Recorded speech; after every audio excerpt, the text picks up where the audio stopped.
أشهد أن لا إله إلا الله وحده لا شريك له وأشهد أن محمدا عبده ورسوله أما بعد فأعوذ بالله من الشيطان الرجيم بسم الله الرحمن الرحيم الحمد لله رب العالمين الرحمن الرحيم مالك يوم الدين إياك نعبد وإياك نستعين اهدنا الصراط المستقيم صراط الذين أنعمت عليهم غير المغضوب عليهم ولا الضالين. ഹസ്രത്ത് ഉസ്മാൻ റളിയല്ലാഹു അൻഹുവിനെ കുറിച്ചായിരുന്നു വിവരിച്ചു കൊണ്ടിരുന്നത്. ഹസ്രത്ത് ഉസ്മാൻ റളിയല്ലാഹു അൻഹുവിന്റെ സ്ഥാനമാനങ്ങൾ എന്തൊക്കെയായിരുന്നു? സഹാബാക്കൾ അദ്ദേഹത്തെ നോക്കിക്കണ്ടത് എപ്രകാരമായിരുന്നു? റസൂലുള്ളാഹി സ്വല്ലല്ലാഹു അലൈഹി വസല്ലമയുടെ ജീവിത കാലയളവിലും അതുപോലെ തന്നെ പിൽക്കാലത്തും അതേക്കുറിച്ച് നിവേദനങ്ങളുണ്ട്. ഹസ്രത്ത് ഇബ്നു ഉമർ റളിയല്ലാഹു അൻഹുവിൽ നിന്നും നാഫി ഇപ്രകാരം നിവേദനം ചെയ്യുന്നു. അദ്ദേഹം പറയുകയുണ്ടായി, നബി തിരുമേനി സല്ലല്ലാഹു അലൈഹി വസല്ലമയുടെ കാലത്ത് ഞങ്ങളിൽ ചിലരെക്കാളും ശ്രേഷ്ഠരാണെന്ന് വിലയിരുത്തലുണ്ടായിരുന്നു. പരസ്പരം താരതമ്യം ചെയ്യുമായിരുന്നു. ഞങ്ങളുടെ അഭിപ്രായത്തിൽ ഹസ്രത്ത് അബൂബക്കർ റളിയല്ലാഹു അൻഹു ഏറ്റവും ഉത്തമനായിരുന്നു. ശേഷം ഹസ്രത്ത് ഉമർ ബിൻ ഖത്താബ് റളിയല്ലാഹു അൻഹും പിന്നെ ഹസ്രത്ത് ഉസ്മാൻ ബിൻ അഫ്ഫാൻ റളിയല്ലാഹു അൻഹുമായിരുന്നു. ഇത് ബുഖാരിയിലുള്ള നിവേദനമാണ്. മറ്റൊരു നിവേദനം ഇപ്രകാരമുണ്ട്. ഹസ്രത്ത് ഇബ്നു ഉമറിൽ നിന്നും നാഫി നിവേദനം ചെയ്യുന്നു, ഞങ്ങൾ നബി കരീം സല്ലല്ലാഹു അലൈഹി വസല്ലമയുടെ കാലത്തുള്ളപ്പോൾ ആരെയും ഹസ്രത്ത് അബൂബക്കറിന് തുല്യമായി കണക്കാക്കിയിരുന്നില്ല.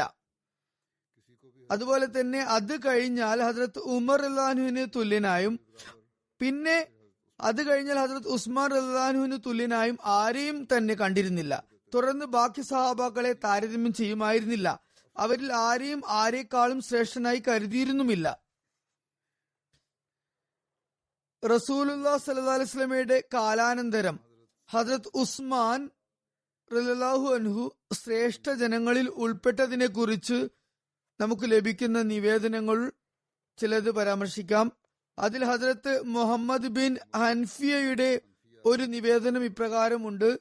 പറയുന്നു, ഞാൻ എന്റെ പിതാവ് ഹസ്രത്ത് അലിയോട് ചോദിച്ചു, റസൂലുള്ളാഹി സ്വല്ലല്ലാഹു അലൈഹി വസല്ലമയ്ക്ക് ശേഷം ജനങ്ങളിൽ ഏറ്റവും ശ്രേഷ്ഠൻ ആരാണ്? അപ്പോൾ അദ്ദേഹം പറഞ്ഞു, ഹസ്രത്ത് അബൂബക്കർ. ഞാൻ ചോദിച്ചു, അദ്ദേഹത്തിന് ശേഷം ആരാണ്? അദ്ദേഹം പറഞ്ഞു, ശേഷം ഹസ്രത്ത് ഉമർ. തുടർന്ന് ഞാൻ ഭയന്നുകൊണ്ട് ചോദിച്ചു, തുടർന്ന് ആരാണ്? അദ്ദേഹം പറഞ്ഞു, ഹസ്രത്ത് ഉസ്മാൻ. ശേഷം ഞാൻ ചോദിച്ചു, അല്ലയോ എന്റെ പിതാവേ, അവർക്ക് ശേഷം താങ്കളാണോ? അപ്പോൾ അദ്ദേഹം ഇപ്രകാരം മറുപടി നൽകി, ഞാൻ മുസ്ലിങ്ങളിൽ വെച്ച് വെറും ഒരു സാധാരണ മനുഷ്യൻ മാത്രമാണ്. റസൂലുള്ളാഹി സ്വല്ലല്ലാഹു അലൈഹി വസല്ലമയ്ക്ക് ഹസ്രത്ത് ഉസ്മാനുമായി ഉണ്ടായിരുന്ന ബന്ധം, അതുപോലെ തിരുനബി സല്ലല്ലാഹു അലൈഹി വസല്ലമയുടെ ദൃഷ്ടിയിൽ അദ്ദേഹത്തിനുണ്ടായിരുന്ന സ്ഥാനമാനം എന്നതിനെ കുറിച്ച് നമുക്ക് ഈ കാര്യത്തിൽ നിന്നും ഒരു കൃത്യമായ ധാരണ ലഭിക്കുന്നതാണ്.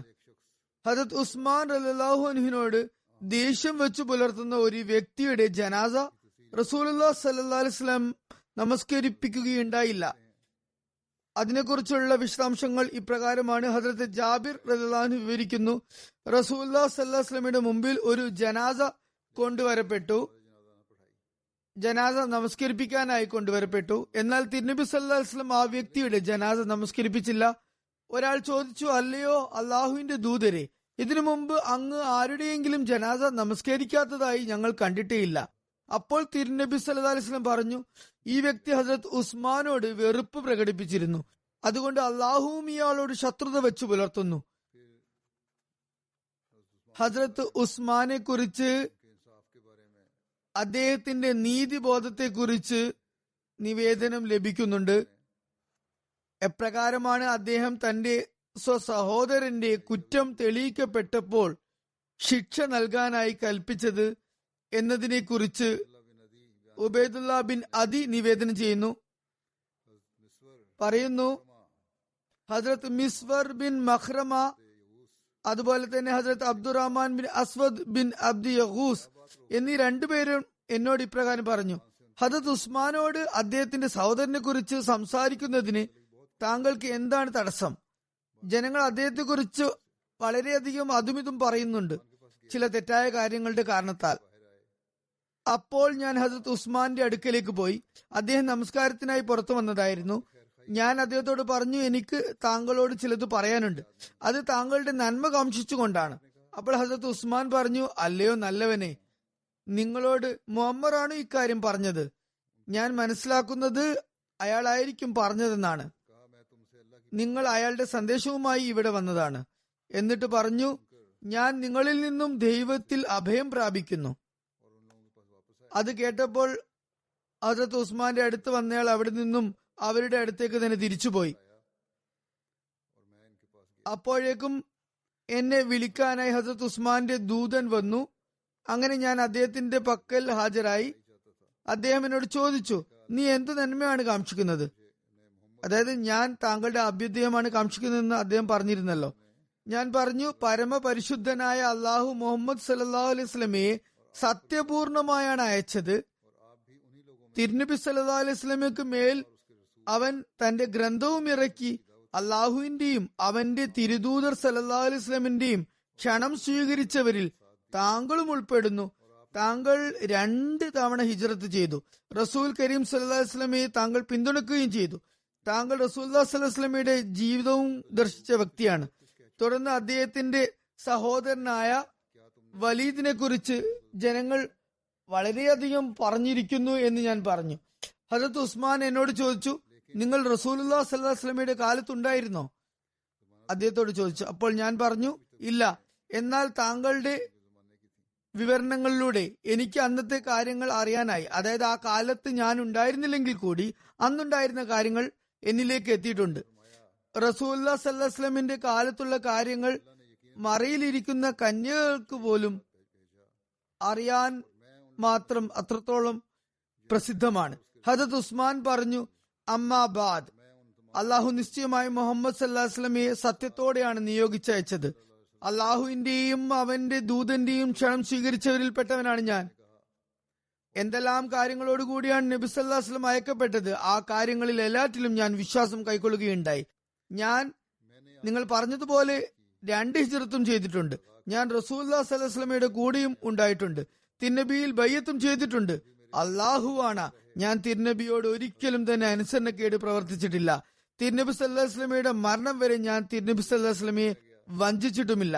തുടർന്ന് ഹദരത്ത് അബൂബക്കറിനും ഞാൻ ആജ്ഞാനുവർത്തിയായി തന്നെ തുടർന്നു. ഹദരത്ത് ഉമറിനോടും ഞാൻ അപ്രകാരം തന്നെ അനുസരണം കാണിച്ചു. അദ്ദേഹത്തെയും ഞാൻ അനുസരിച്ചു. തുടർന്ന് ഞാൻ ഖലീഫയായി തിരഞ്ഞെടുക്കപ്പെട്ടു. ആയതിനാൽ മുൻകടന്ന ഈ 2 ഖലീഫമാർക്കും പ്രാപ്തമായിരുന്ന അതേ അവകാശം അധികാരവും എനിക്കുമില്ലേ? ഞാൻ പറഞ്ഞു, എന്തുകൊണ്ടില്ല, തീർച്ചയായും. പിന്നെ നിങ്ങളുടെ ഭാഗത്തു നിന്നും എനിക്ക് ലഭിച്ചുകൊണ്ടിരിക്കുന്ന കാര്യങ്ങൾ, പ്രയാസങ്ങൾ എന്തു കാരണത്താലാണ് നടക്കുന്നത്? വലീദിനെ കുറിച്ച് നിങ്ങൾ ചില കാര്യങ്ങൾ പരാമർശിച്ചു. ഇൻഷാ അല്ലാഹ് നാം അദ്ദേഹത്തിന് അതിന് തക്കതായ ശിക്ഷ തന്നെ നൽകുന്നതായിരിക്കും. അതായത് അദ്ദേഹത്തെ കുറിച്ച് പറയപ്പെടുന്ന തെറ്റിന് ഉചിതമായ നിലയിൽ ശിക്ഷ നൽകപ്പെടുന്നതായിരിക്കും. അതിനുശേഷം അദ്ദേഹം ഹസ്രത്ത് അലിയെ വിളിപ്പിച്ചു. എന്നിട്ട് പറഞ്ഞു, എന്റെ സഹോദരന് ചാട്ടവാറടി നൽകുക. അദ്ദേഹം എന്റെ മുൻപിൽ വെച്ച് 80 ചാട്ടവാർ അടിച്ചു. ഹസ്രത്ത് സയ്യിദ് സൈനുൽ ആബ്ദീൻ വലിയുള്ള ഷാ സാഹിബ് ഇതിന്റെ വ്യാഖ്യാനത്തിൽ ഇപ്രകാരം വിവരിക്കുന്നു: വലീദ് ബിൻ അഖ്ബയ്ക്ക് മദ്യപിച്ചെന്ന ആരോപണത്തിന് പുറത്താണ് ശിക്ഷ നൽകപ്പെട്ടതെന്ന് ബുഖാരിയിൽ നിവേദനമുണ്ട്. അത് ജാഹിലിയ കാലഘട്ടത്തിൽ ഉണ്ടായിരുന്ന മദ്യം തന്നെയായിരുന്നു. ഉണക്ക മുന്തിരിയുടെയോ ഈത്തപ്പഴത്തിന്റെയോ മദ്യമായിരുന്നില്ല അത് എന്ന് സാക്ഷിമൊഴികളാൽ തെളിയിക്കപ്പെട്ടിട്ടും ഹദരത്ത് ഉസ്മാൻ ഉറ്റ ബന്ധുത്വത്തെ ഒട്ടും പരിഗണിച്ചില്ല. മറിച്ച് ബന്ധുത്വം കാരണമായി ഇരട്ടി ശിക്ഷയും നൽകി. 40 പകരം 80 ചാട്ടവാർ അടി നൽകി. ഈ എണ്ണക്കണക്ക് ഹസ്രത്ത് ഉമറിന്റെ നടപടിക്രമത്തിൽ നിന്നും തെളിയിക്കപ്പെട്ടതാണ്. മറ്റൊരു നിവേദനത്തിൽ ഇപ്രകാരം വന്നിരിക്കുന്നു: ഹസ്രത്ത് ഉസ്മാൻ സ്വതന്ത്രനാക്കിയ അടിമയായ ഹംറാൻ ഇപ്രകാരം പറഞ്ഞതായി അത്താ ബിൻ യസീദിന് വിവരം ലഭിച്ചു. അദ്ദേഹം ഹസ്രത്ത് ഉസ്മാൻ ബിൻ അഫ്ഫാനെ ഇങ്ങനെ ചെയ്യുന്നതായി കണ്ടു. അദ്ദേഹം ആദ്യം ഒരു പാത്രം വരുത്തിച്ചു. എന്നിട്ട് തന്റെ ഇരുകരങ്ങളും 3 തവണ വെള്ളം ഒഴിച്ചുകൊണ്ട് കഴുകി എന്നിട്ട് വലം കൈ പാത്രത്തിലിട്ട് വെള്ളം വായിൽ കവിൾ കൊള്ളുകയും മൂക്ക് ശുചിയാക്കുകയും ചെയ്തു. തുടർന്ന് മുഖവും ഇരു കൈത്തണ്ടകളും കൈമുട്ടോളം 3 തവണ കഴുകി. എന്നിട്ട് വെള്ളം കൊണ്ട് തല തടവി. തുടർന്ന് ഇരു കാൽപാദങ്ങളും നിര്യാണി വരെ 3 തവണ കഴുകി. എന്നിട്ട് പറഞ്ഞു, റസൂലുള്ളാഹി സ്വല്ലല്ലാഹു അലൈഹി വസല്ലം പറയുമായിരുന്നു, എന്റെ ഈ വുളുവിനെ പോലെ അംഗശുദ്ധി വരുത്തുകയും വുളു ചെയ്യുകയും എന്നെ പോലെ 2 റക്കാത്തുകൾ നമസ്കരിക്കുകയും വ്യർത്ഥ വിചാരങ്ങൾ നടത്താതിരിക്കുകയും ചെയ്യുന്ന ഒരു വ്യക്തിയുടെ മുൻകടന്ന എല്ലാ പാപങ്ങളും പൊറുക്കപ്പെടുന്നതായിരിക്കും. ജുമാ ദിവസം 2 ബാങ്ക് കൊടുക്കാൻ തുടങ്ങിയത് ഹസ്രത്ത് ഉസ്മാൻ റളിയല്ലാഹു അൻഹുവിന്റെ കാലഘട്ടത്തിലായിരുന്നു. അതായത് ആദ്യത്തെ ബാങ്കും കൂടി ഉൾപ്പെടുത്തിയത് അപ്പോഴായിരുന്നു. അതിന്റെ വിശദാംശങ്ങൾ ഇപ്രകാരമായിരുന്നു. സുഹരി സാഹിബിൻ യസീദിൽ നിന്നും നിവേദനം ചെയ്യുന്നു, ജുമാ ദിവസം നബി കരീം സല്ലല്ലാഹു അലൈഹി വസല്ലം, ഹസ്രത്ത് അബൂബക്കർ റളിയല്ലാഹു അൻഹു, ഹസ്രത്ത് ഉമർ റളിയല്ലാഹു അൻഹു എന്നിവരുടെ കാലത്ത് ആദ്യത്തെ ബാങ്ക് വിളിച്ചിരുന്നത് ഇമാം മിമ്പറിൽ പ്രവേശിച്ചതിന് ശേഷം ആയിരുന്നു. ഹസ്രത്ത് ഉസ്മാന്റെ കാലമായപ്പോഴേക്കും മുസ്ലിങ്ങൾ ഒരുപാട് വർദ്ധിച്ചിരുന്നു. അപ്പോൾ അദ്ദേഹം സുഹറായിൽ 3 ബാങ്കുകൾ ആക്കി അതിനെ വർദ്ധിപ്പിച്ചു. അബു അബ്ദുള്ള പറഞ്ഞു, മദീനയിലെ മാർക്കറ്റിലെ ഒരു സ്ഥലമാണ് സുഹറ. ഫിഖ് അഹമ്മദിയയിലും ഇതേക്കുറിച്ച് രേഖപ്പെട്ടിട്ടുണ്ട്. ഹദീസിന്റെ വെളിച്ചത്തിൽ ഇപ്രകാരം അതിൽ എഴുതിയിരിക്കുന്നു: റസൂലുള്ളാഹി സ്വല്ലല്ലാഹു അലൈഹി വസല്ലം, ഹസ്രത്ത് അബൂബക്കർ റളിയല്ലാഹു അൻഹു, ഹസ്രത്ത് ഉമർ റളിയല്ലാഹു അൻഹു എന്നിവരുടെ കാലത്ത് ജുമാ ദിവസം മിമ്പറിന്റെ സമീപത്ത്, മിമ്പർ എന്തായാലും പള്ളിയുടെ ഉൾവശത്താണല്ലോ സ്ഥിതി ചെയ്യാറ്, സമീപത്തായിരുന്നു ബാങ്ക് നൽകപ്പെട്ടിരുന്നത്. അപ്പോൾ ഒരു ബാങ്ക് മാത്രമേ ഉണ്ടായിരുന്നുള്ളൂ. ശേഷം ഹസ്രത്ത് ഉസ്മാന്റെ കാലത്ത് 2 ബാങ്കുകൾ പതിവായി. ആദ്യ ബാങ്ക് പള്ളിയുടെ വാതിലിന് പുറത്തുള്ള ഒരു കല്ലിന് മുകളിലായിരുന്നു നൽകിയിരുന്നത്. ആ സ്ഥാനത്തിന്റെ പേര് സുഹറ എന്നായിരുന്നു. സ്വഹീഹ് ബുഖാരിയുടെ വ്യാഖ്യാനമായ നിയമത്തുൽ ബാരിയിൽ ഈ ഹദീസിനെ വ്യാഖ്യാനിച്ചുകൊണ്ട് ഇപ്രകാരം വന്നിരിക്കുന്നു: ഇബ്നു ഷിഹാബ് സുഹരി സാഹിബിൽ നിന്നും നിവേദനം ചെയ്യുന്നു, ഈ അധ്യായത്തിന്റെ ഹദീസിൽ 3 ബാങ്കുകൾ എന്ന് പറയപ്പെട്ടിരിക്കുന്നത് ഇഖാമത്തിനെ കൂടി എണ്ണിക്കൊണ്ടാണ്. അതായത് മുമ്പ് അപ്രകാരം 2 ബാങ്കുകളായിരുന്നു, 3 ബാങ്കുകൾ പിന്നീടാണ് തുടങ്ങിയത്. ഞാൻ ഇവിടെ ആദ്യം കേൾപ്പിച്ച നിവേദനത്തിൽ വന്നിരുന്നത് ജനങ്ങൾ ഒരുപാടായപ്പോൾ സുഹറയിൽ ബാങ്ക് വിളിക്കാൻ തുടങ്ങി, അങ്ങനെ ബാങ്കുകളുടെ എണ്ണം 3 ആയി എന്നായിരുന്നു. 3 ബാങ്ക് എന്നാൽ ആദ്യത്തെ ബാങ്കും 2ാമത്തെ ബാങ്കും പിന്നെ തക്ബീർ കൊടുക്കുന്നതിനെയും അതായത് ഇഖാമത്തിനെയുമാണ് ബാങ്ക് എന്ന് വിളിച്ചിരിക്കുന്നത്.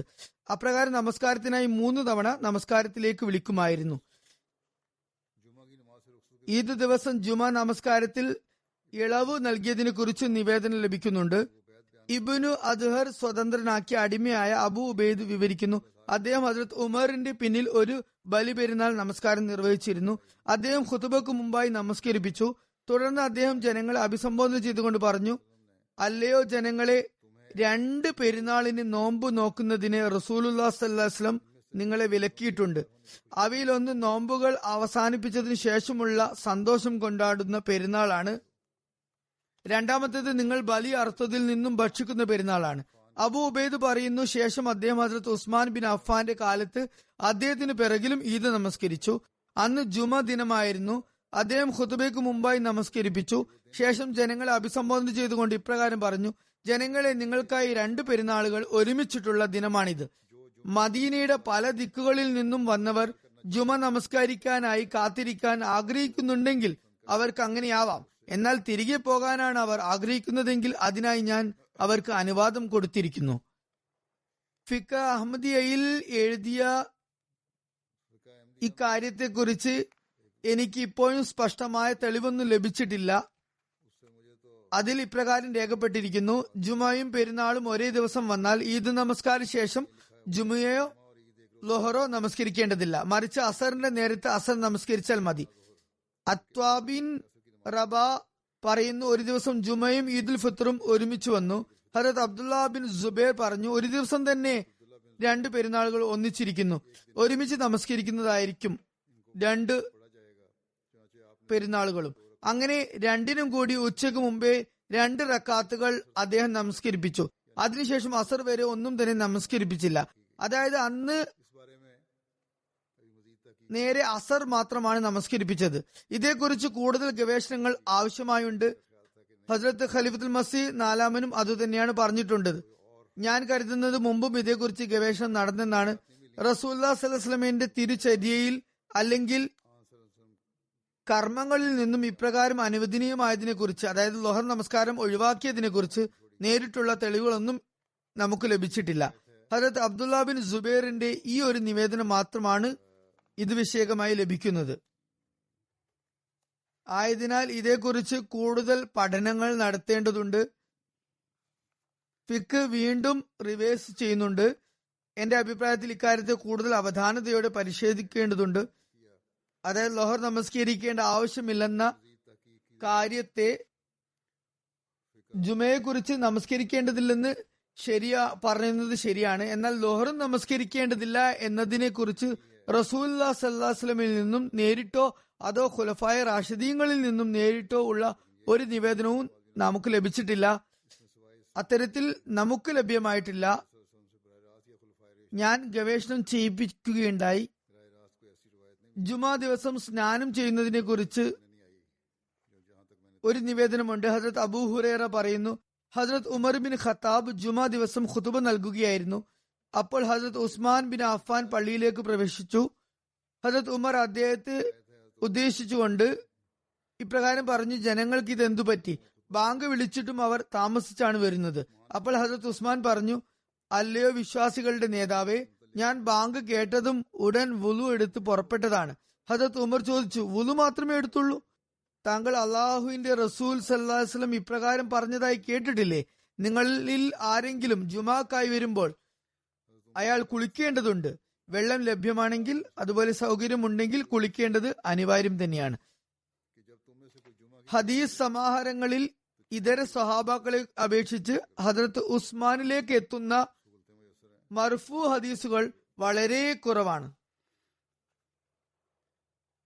അദ്ദേഹത്തിന്റെ ആകെ നിവേദനങ്ങളുടെ എണ്ണം 146 അവയിൽ 3 മുത്തഫിഖുൻ അലൈഹി എന്ന നിലയിലുള്ളതാണ്. അതായത് ഹദീസ് ഗ്രന്ഥങ്ങളായ ബുഖാരിയിലും മുസ്ലിമിലും ഒരുപോലെ ഉള്ളതാണ്. ബുഖാരിയിൽ വെറും 8 മുസ്ലിമിൽ 5 മാത്രമാണുള്ളത്. 2 സഹീഹായ ഹദീസ് ഗ്രന്ഥങ്ങളുമായി ആകെ ഇത്ര മാത്രമേ ഉള്ളൂ. അദ്ദേഹത്തിന്റെ നിവേദനങ്ങളിൽ ഉള്ള കുറവിന്റെ കാരണം ഇതാണ്. ഹദ്രത്ത് ഉസ്മാൻ ഹദീസുകൾ നിവേദനം ചെയ്യുന്നതിൽ വളരെയധികം സൂക്ഷ്മത പാലിച്ചിരുന്നു. ഇപ്രകാരം പറഞ്ഞിരുന്നു, ഞാൻ റസൂലുള്ളാഹി സ്വല്ലല്ലാഹു അലൈഹി വസല്ലമയിൽ നിന്നും എന്തെങ്കിലും കാര്യം നിവേദനം ചെയ്യുന്നതിൽ നിന്നും വിട്ടുനിന്നിരുന്നത് മറ്റ് സഹാബാക്കളെ അപേക്ഷിച്ച് എന്റെ ഓർമ്മശക്തി അത്ര നല്ലതായിരുന്നില്ലെന്ന് കരുതിയായിരുന്നു. പറയുന്നു, ഇതര സഹാബാക്കൾക്ക് എന്നെക്കാൾ അധികം ഓർമ്മശക്തി ഉണ്ടായെന്നും എന്റെ ഓർമ്മ അത്ര കണ്ട് ശക്തമല്ലെന്നും വരാം എന്നതിനാലും അവർ പറയുന്നത് കൂടുതൽ കൃത്യമാകാം എന്നതിനാലുമാണ് ഞാൻ നിവേദനങ്ങൾ ചെയ്യുന്നതിൽ സൂക്ഷ്മതയെ മുൻനിർത്തി വളരെ അധികം വിട്ടുനിൽക്കുന്നത്.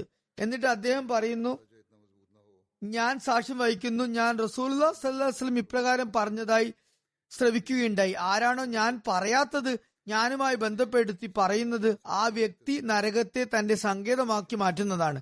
അതുകൊണ്ട് ഹസ്രത്ത് ഉസ്മാൻ ഹദീസുകൾ റിപ്പോർട്ട് ചെയ്യുന്നതിൽ അങ്ങേയറ്റത്തെ ജാഗ്രത പാലിച്ചിരുന്നു. Abdullah bin ഹാത്തിബിന്റെ നിവേദനമുണ്ട്. പറയുന്നു, ഹസ്രത്ത് ഉസ്മാനേക്കാളും നന്നായി തന്റെ വാക്കുകൾ പൂർണ്ണമായും പറയുന്നതായി ഞാൻ ഒരു സ്വഹാബിയെയും തന്നെ കണ്ടിട്ടില്ല. എന്നാൽ അദ്ദേഹം ഹദീസ് വിവരിക്കുന്നതിൽ ഭയപ്പെട്ടിരുന്നു. ഇമ്രാൻ ബിൻ അബാൻ പറയുന്നു, ഒരിക്കൽ ഹസ്രത്ത് ഉസ്മാൻ ബിൻ അഫ്ഫാൻ വുളു എടുക്കാനായി വെള്ളം വരുത്തിച്ചു. കവിൾ കൊള്ളി, മൂക്കിൽ വെള്ളം കയറ്റി 3 തവണ മുഖം കഴുകി, കൈത്തണ്ട 3 തവണ ശുചിയാക്കി, തലയിലും 2 കൈകൾക്കു മേലെയുള്ള ഭാഗത്തും തടവി, എന്നിട്ട് ചിരിക്കുകയുണ്ടായി. ശേഷം തന്റെ കൂടെയുള്ളവരോട് ഇപ്രകാരം ചോദിച്ചു, ഞാൻ എന്തിനാണ് ചിരിച്ചതെന്ന് നിങ്ങൾ ചോദിക്കുന്നില്ലേ? അപ്പോൾ അവർ ചോദിച്ചു, അല്ലയോ അമീറുൽ മുഅ്മിനീൻ, താങ്കൾ എന്തിനാണ് ചിരിച്ചത്? ഹദരത്ത് ഉസ്മാൻ റളിയല്ലാഹു അൻഹു പറഞ്ഞു, ഈ സ്ഥലത്തിന്റെ അടുത്ത് തന്നെ നിന്നുകൊണ്ട് റസൂലുള്ളാഹി സ്വല്ലല്ലാഹു അലൈഹി വസല്ലം ഇതുപോലെ വുളു എടുത്തതായും ശേഷം ചിരിച്ചതായും ഞാൻ കാണുകയുണ്ടായി. എന്നിട്ട് റസൂലുള്ളാഹി സ്വല്ലല്ലാഹു അലൈഹി വസല്ലം സഹാബാക്കളോട് ചോദിച്ചു, ഞാൻ എന്തിനാണ് ചിരിച്ചതെന്ന് നിങ്ങൾ ചോദിക്കുന്നില്ലേ? അപ്പോൾ അവർ ആരാഞ്ഞു, അല്ലയോ റസൂലുള്ളാഹ്, താങ്കൾ എന്തിനാണ് ചിരിച്ചത്? തിരുനബി സല്ലല്ലാഹു അലൈഹി വസല്ലം പറഞ്ഞു, ഒരു വ്യക്തി വുളുവിനായി വെള്ളം വരുത്തുകയും തന്റെ മുഖം കഴുകുകയും ചെയ്യുമ്പോൾ അവന്റെ മുഖത്താലുണ്ടായ സകല പാപങ്ങളും ദൈവം മാപ്പാക്കുന്നു. പിന്നെ അവൻ കൈത്തണ്ടകൾ കഴുകുമ്പോഴും അപ്രകാരം തന്നെ സംഭവിക്കുന്നു. ശേഷം അവൻ തല തടവുമ്പോഴും അങ്ങനെ തന്നെ നടക്കുന്നു. തുടർന്ന് അവൻ കാല് ശുദ്ധമാക്കുമ്പോഴും അതുതന്നെ സംഭവിക്കുന്നു. ഈ നിവേദനം വുളുവിനെ കുറിച്ച് ആദ്യം പറഞ്ഞ നിവേദനത്തോടൊപ്പം തന്നെ വരേണ്ടതായിരുന്നു. എന്തായാലും ഇപ്പോൾ വിവരിച്ചിരിക്കുന്നു. ഹസ്രത്ത് ഉസ്മാൻ റളിയല്ലാഹു അൻഹുവിന്റെ വിവാഹങ്ങളെ കുറിച്ചും അതുപോലെ മക്കളെ കുറിച്ചും നിവേദനങ്ങൾ ലഭിക്കുന്നുണ്ട്. അതുപ്രകാരം ഹസ്രത്ത് ഉസ്മാൻ 8 വിവാഹം ചെയ്യുകയുണ്ടായി. ഇസ്ലാം സ്വീകരിച്ചതിനു ശേഷമാണ് ഈ വിവാഹങ്ങളൊക്കെ അദ്ദേഹം ചെയ്തത്. അദ്ദേഹത്തിന്റെ ഭാര്യമാരുടെയും മക്കളുടെയും പേരുകൾ ഇപ്രകാരമാണ്: ഹദരത്ത് റുഖിയ ബിൻത്ത് റസൂലുള്ളാഹി സ്വല്ലല്ലാഹു അലൈഹി വസല്ലം, അവരാണ് അദ്ദേഹത്തിന്റെ മകൻ അബ്ദുല്ല ബിൻ ഉസ്മാന് ജന്മം നൽകിയത്. ഹദരത്ത് ഉമ്മു കുൽസൂം ബിൻത്ത് റസൂലുള്ളാഹി സ്വല്ലല്ലാഹു അലൈഹി വസല്ലം, ഹദരത്ത് റുഖിയയുടെ വഫാത്തിന് ശേഷമാണ് അദ്ദേഹം ഇവരെ വിവാഹം ചെയ്തത്. ഹദരത്ത് ഫാഖ്ത ബിൻത്ത് ഗസ്വാൻ, ഇവർ ഹദരത്ത് അത്ബ ബിൻ ഗസ്വാന്റെ സഹോദരിയായിരുന്നു. അവർക്കും ഒരാൺ കുഞ്ഞ് പിറന്നു. അവന്റെ പേരും അബ്ദുള്ള എന്ന് തന്നെയായിരുന്നു. അബ്ദുള്ള അൽ അസ്ഗർ, കുഞ്ഞബ്ദുള്ള എന്ന് പറയപ്പെട്ടിരുന്നു. ഹസ്രത്ത് ഉമ്മെ അമ്ര ബിൻത്ത് ജന്ദബ് അസ്ദിയ, ഇവരിൽ നിന്നും അമ്ര, ഖാലിദ്, അബാൻ, ഉമർ, മറിയം എന്നിവർ ജനിച്ചു. ഹദരത്ത് ഫാത്തിമ ബിൻത്ത് വലീദ് മഖ്സൂമിയ, ഇവരിൽ നിന്നും വലീദ്, സയ്യിദ്, ഉമ്മെ സയ്യിദ് എന്നിവർ ഉണ്ടായി, ജന്മം കൊണ്ടു. ഹദരത്ത് ഉമ്മുൽ ബനീൻ ബിൻത്ത് ഉയൈന ബിൻ ഹിസ്ന് ഹസാരിയ, ഇവരിൽ നിന്നുമാണ് അബ്ദുൽ മലിക് ജനിച്ചത്. ഹസ്രത്ത് റംല ബിൻത്ത് ഷൈബ ബിൻ റബിയ, ഇവരാണ് ആയിഷ, ഉമ്മെ അബാൻ, ഉമ്മെ അമ്ര എന്നിവരെ പ്രസവിച്ചത്. ഹസ്രത്ത് നായില ബിൻത്ത് ഫറാഫ്സ ബിൻത്ത് അഹ്ഫസ്, ഇവർ ആദ്യം ക്രിസ്ത്യാനിയായിരുന്നു. എന്നാൽ വിവാഹത്തിന് മുമ്പ് ഇവർ ഇസ്ലാം സ്വീകരിക്കുകയുണ്ടായി. ശേഷം ഒരു നല്ല മുസ്ലിമായി ജീവിച്ചു. അവരാണ് മറിയമ്മിനെ പ്രസവിച്ചത്. അൻബസ എന്നൊരു മകനും അവർക്ക് ജനിച്ചെന്ന് പറയപ്പെടുന്നുണ്ട്. ഹദരത്ത് ഉസ്മാൻ ഷഹീദാകുമ്പോൾ ഒരു നിവേദനം അനുസരിച്ച് ഈ 4 ഭാര്യമാർ അദ്ദേഹത്തോടൊപ്പം ഉണ്ടായിരുന്നു: ഹസ്രത്ത് റംല, ഹസ്രത്ത് നായില, ഹസ്രത്ത് ഉമ്മുൽ ബനീൻ, ഹസ്രത്ത് ഫാഖ്ത എന്നിവർ. എന്നാൽ മറ്റൊരു നിവേദന പ്രകാരം ഉപരോധ നാളുകളിൽ ഹസ്രത്ത് ഉസ്മാൻ ഹസ്രത്ത് ഉമ്മുൽ ബനീന് തലാഖ് നൽകിയിരുന്നു. ഹസ്രത്ത് ഖലീഫത്തുൽ മസീഹ് അവൽ സൂറ അന്നൂറിന്റെ തഫ്സീർ ചെയ്തുകൊണ്ട് പറയുന്നു, അള്ളാഹു പറയുന്നു, ഒരു നൂർ അഥവാ പ്രകാശം മാരിഫത്ത് അഥവാ ദൈവജ്ഞാനത്തിൻ്റെതാണ്. അത് മുഖേന നല്ലതിനെയും തീയതിനെയും വിവേചിച്ചറിയാൻ സാധിക്കുന്നു. പ്രഭാതം മുതൽ പ്രദോഷം വരെ ദേവസ്മരണങ്ങൾ ഉയരുന്ന വീടുകളിലാണ് ആ പ്രകാശം ഉണ്ടാകുക. അവിടെ താമസിക്കുന്നവർ വ്യാപാരികളായിരിക്കും. അവരുടെ വീടുകൾ ചെറുതായിരിക്കും. എന്നാൽ ഒരു നാൾ അള്ളാഹു അവരുടെ വീടിനെ വലുതാക്കും. വിശുദ്ധ ഖുർആനെ ക്രോഡീകരിച്ചത് ഹസ്രത്ത് അബൂബക്കറാണ്. ശേഷം ഹസ്രത്ത് ഉമറും തുടർന്ന് ഹസ്രത്ത് ഉസ്മാനുമാണ് അത് പ്രസിദ്ധീകരണം ചെയ്തവർ. തുടർന്ന് ഹസ്രത്ത് അലിയാണ്. അദ്ദേഹത്തിൽ നിന്നും യഥാർത്ഥ ആത്മീയ ജ്ഞാനങ്ങൾ ലോകത്ത് വ്യാപിച്ചു. ഹസ്രത്ത് ഖലീഫ അവൽ പറയുന്നു, ഞാനും ഹസ്രത്ത് അലിയിൽ നിന്നും യാതൊരു ഇടനിലക്കാരനുമില്ലാത്ത നിലയിൽ നേരിട്ട് അല്പം ഖുറാനിക ജ്ഞാനങ്ങൾ പഠിച്ചിട്ടുണ്ട്. ഹസ്രത്ത് ഖലീഫ അവൽ പറയുന്നു, അള്ളാഹു ഈ റുക്കുകളിൽ ഇപ്രകാരവും പറഞ്ഞിരിക്കുന്നു, അൻസാറുകളിൽ ഖിലാഫത്ത് ഉണ്ടായിരിക്കില്ല, മറിച്ച് മുഹാജിരീങ്ങളിലായിരിക്കും അതുണ്ടാകുക. തുടർന്ന് പറഞ്ഞു, മുസ്ലിങ്ങളും കാഫിര്യങ്ങളും അവരോട് പോരടിക്കുന്നതാണ്. അപ്രകാരം തന്നെ ഹസ്രത്ത് അബൂബക്കറിനും എതിർപ്പുണ്ടായി. ചിലർ ഖിലാഫത്തിനെ അംഗീകരിക്കാത്തവരായിരുന്നു.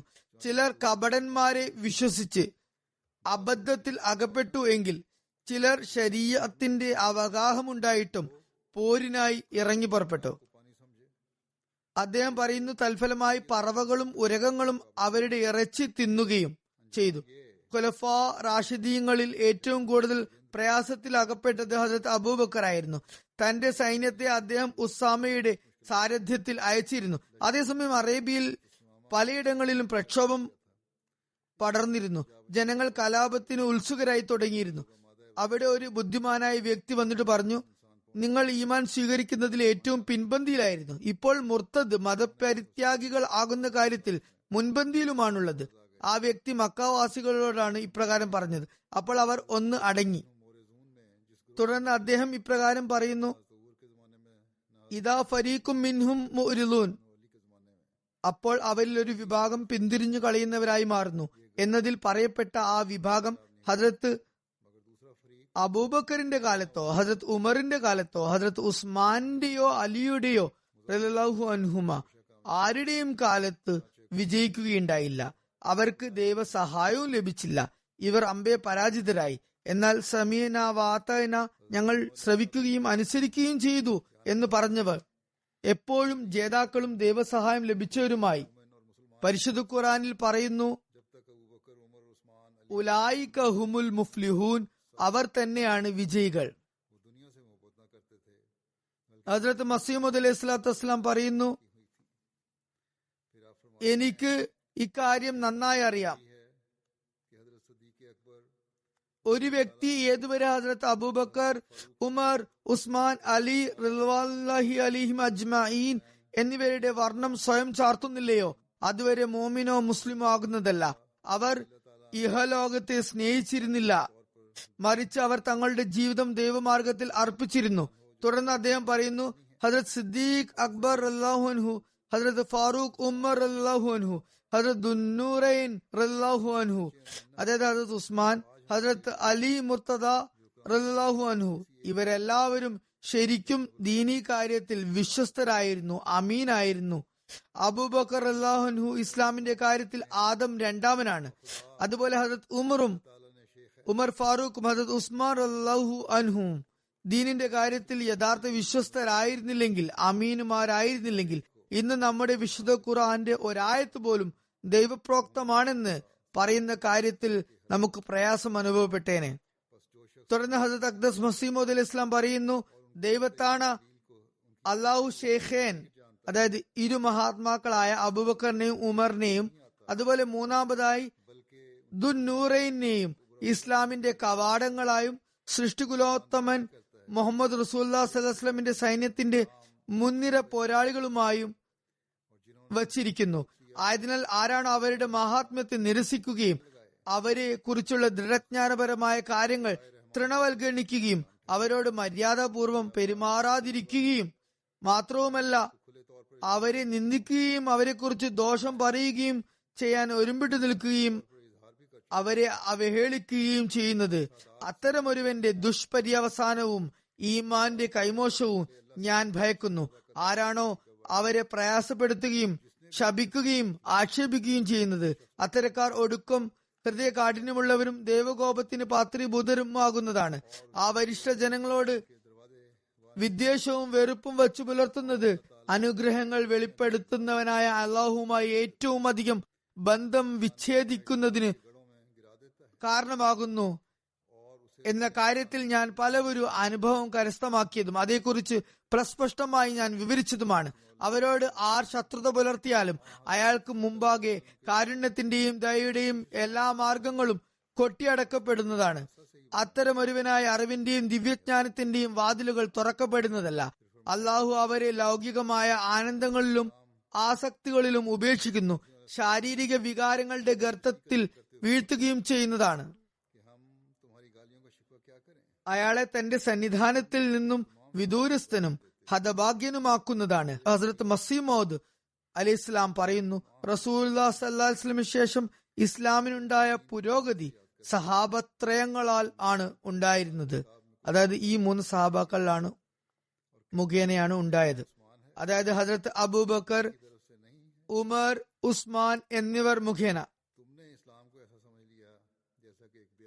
തുടർന്ന് പറയുന്നു, ഹസ്രത്ത് മസീഹ് ഇസ്ലാം ഷിയാക്കളെ ഉദ്ധരിച്ചുകൊണ്ട് പറഞ്ഞു, നാം നിങ്ങളുടെ അസഭ്യവർഷത്തെ കുറിച്ച് എന്ത് പരിഭവം ബോധിപ്പിക്കാനാണ്.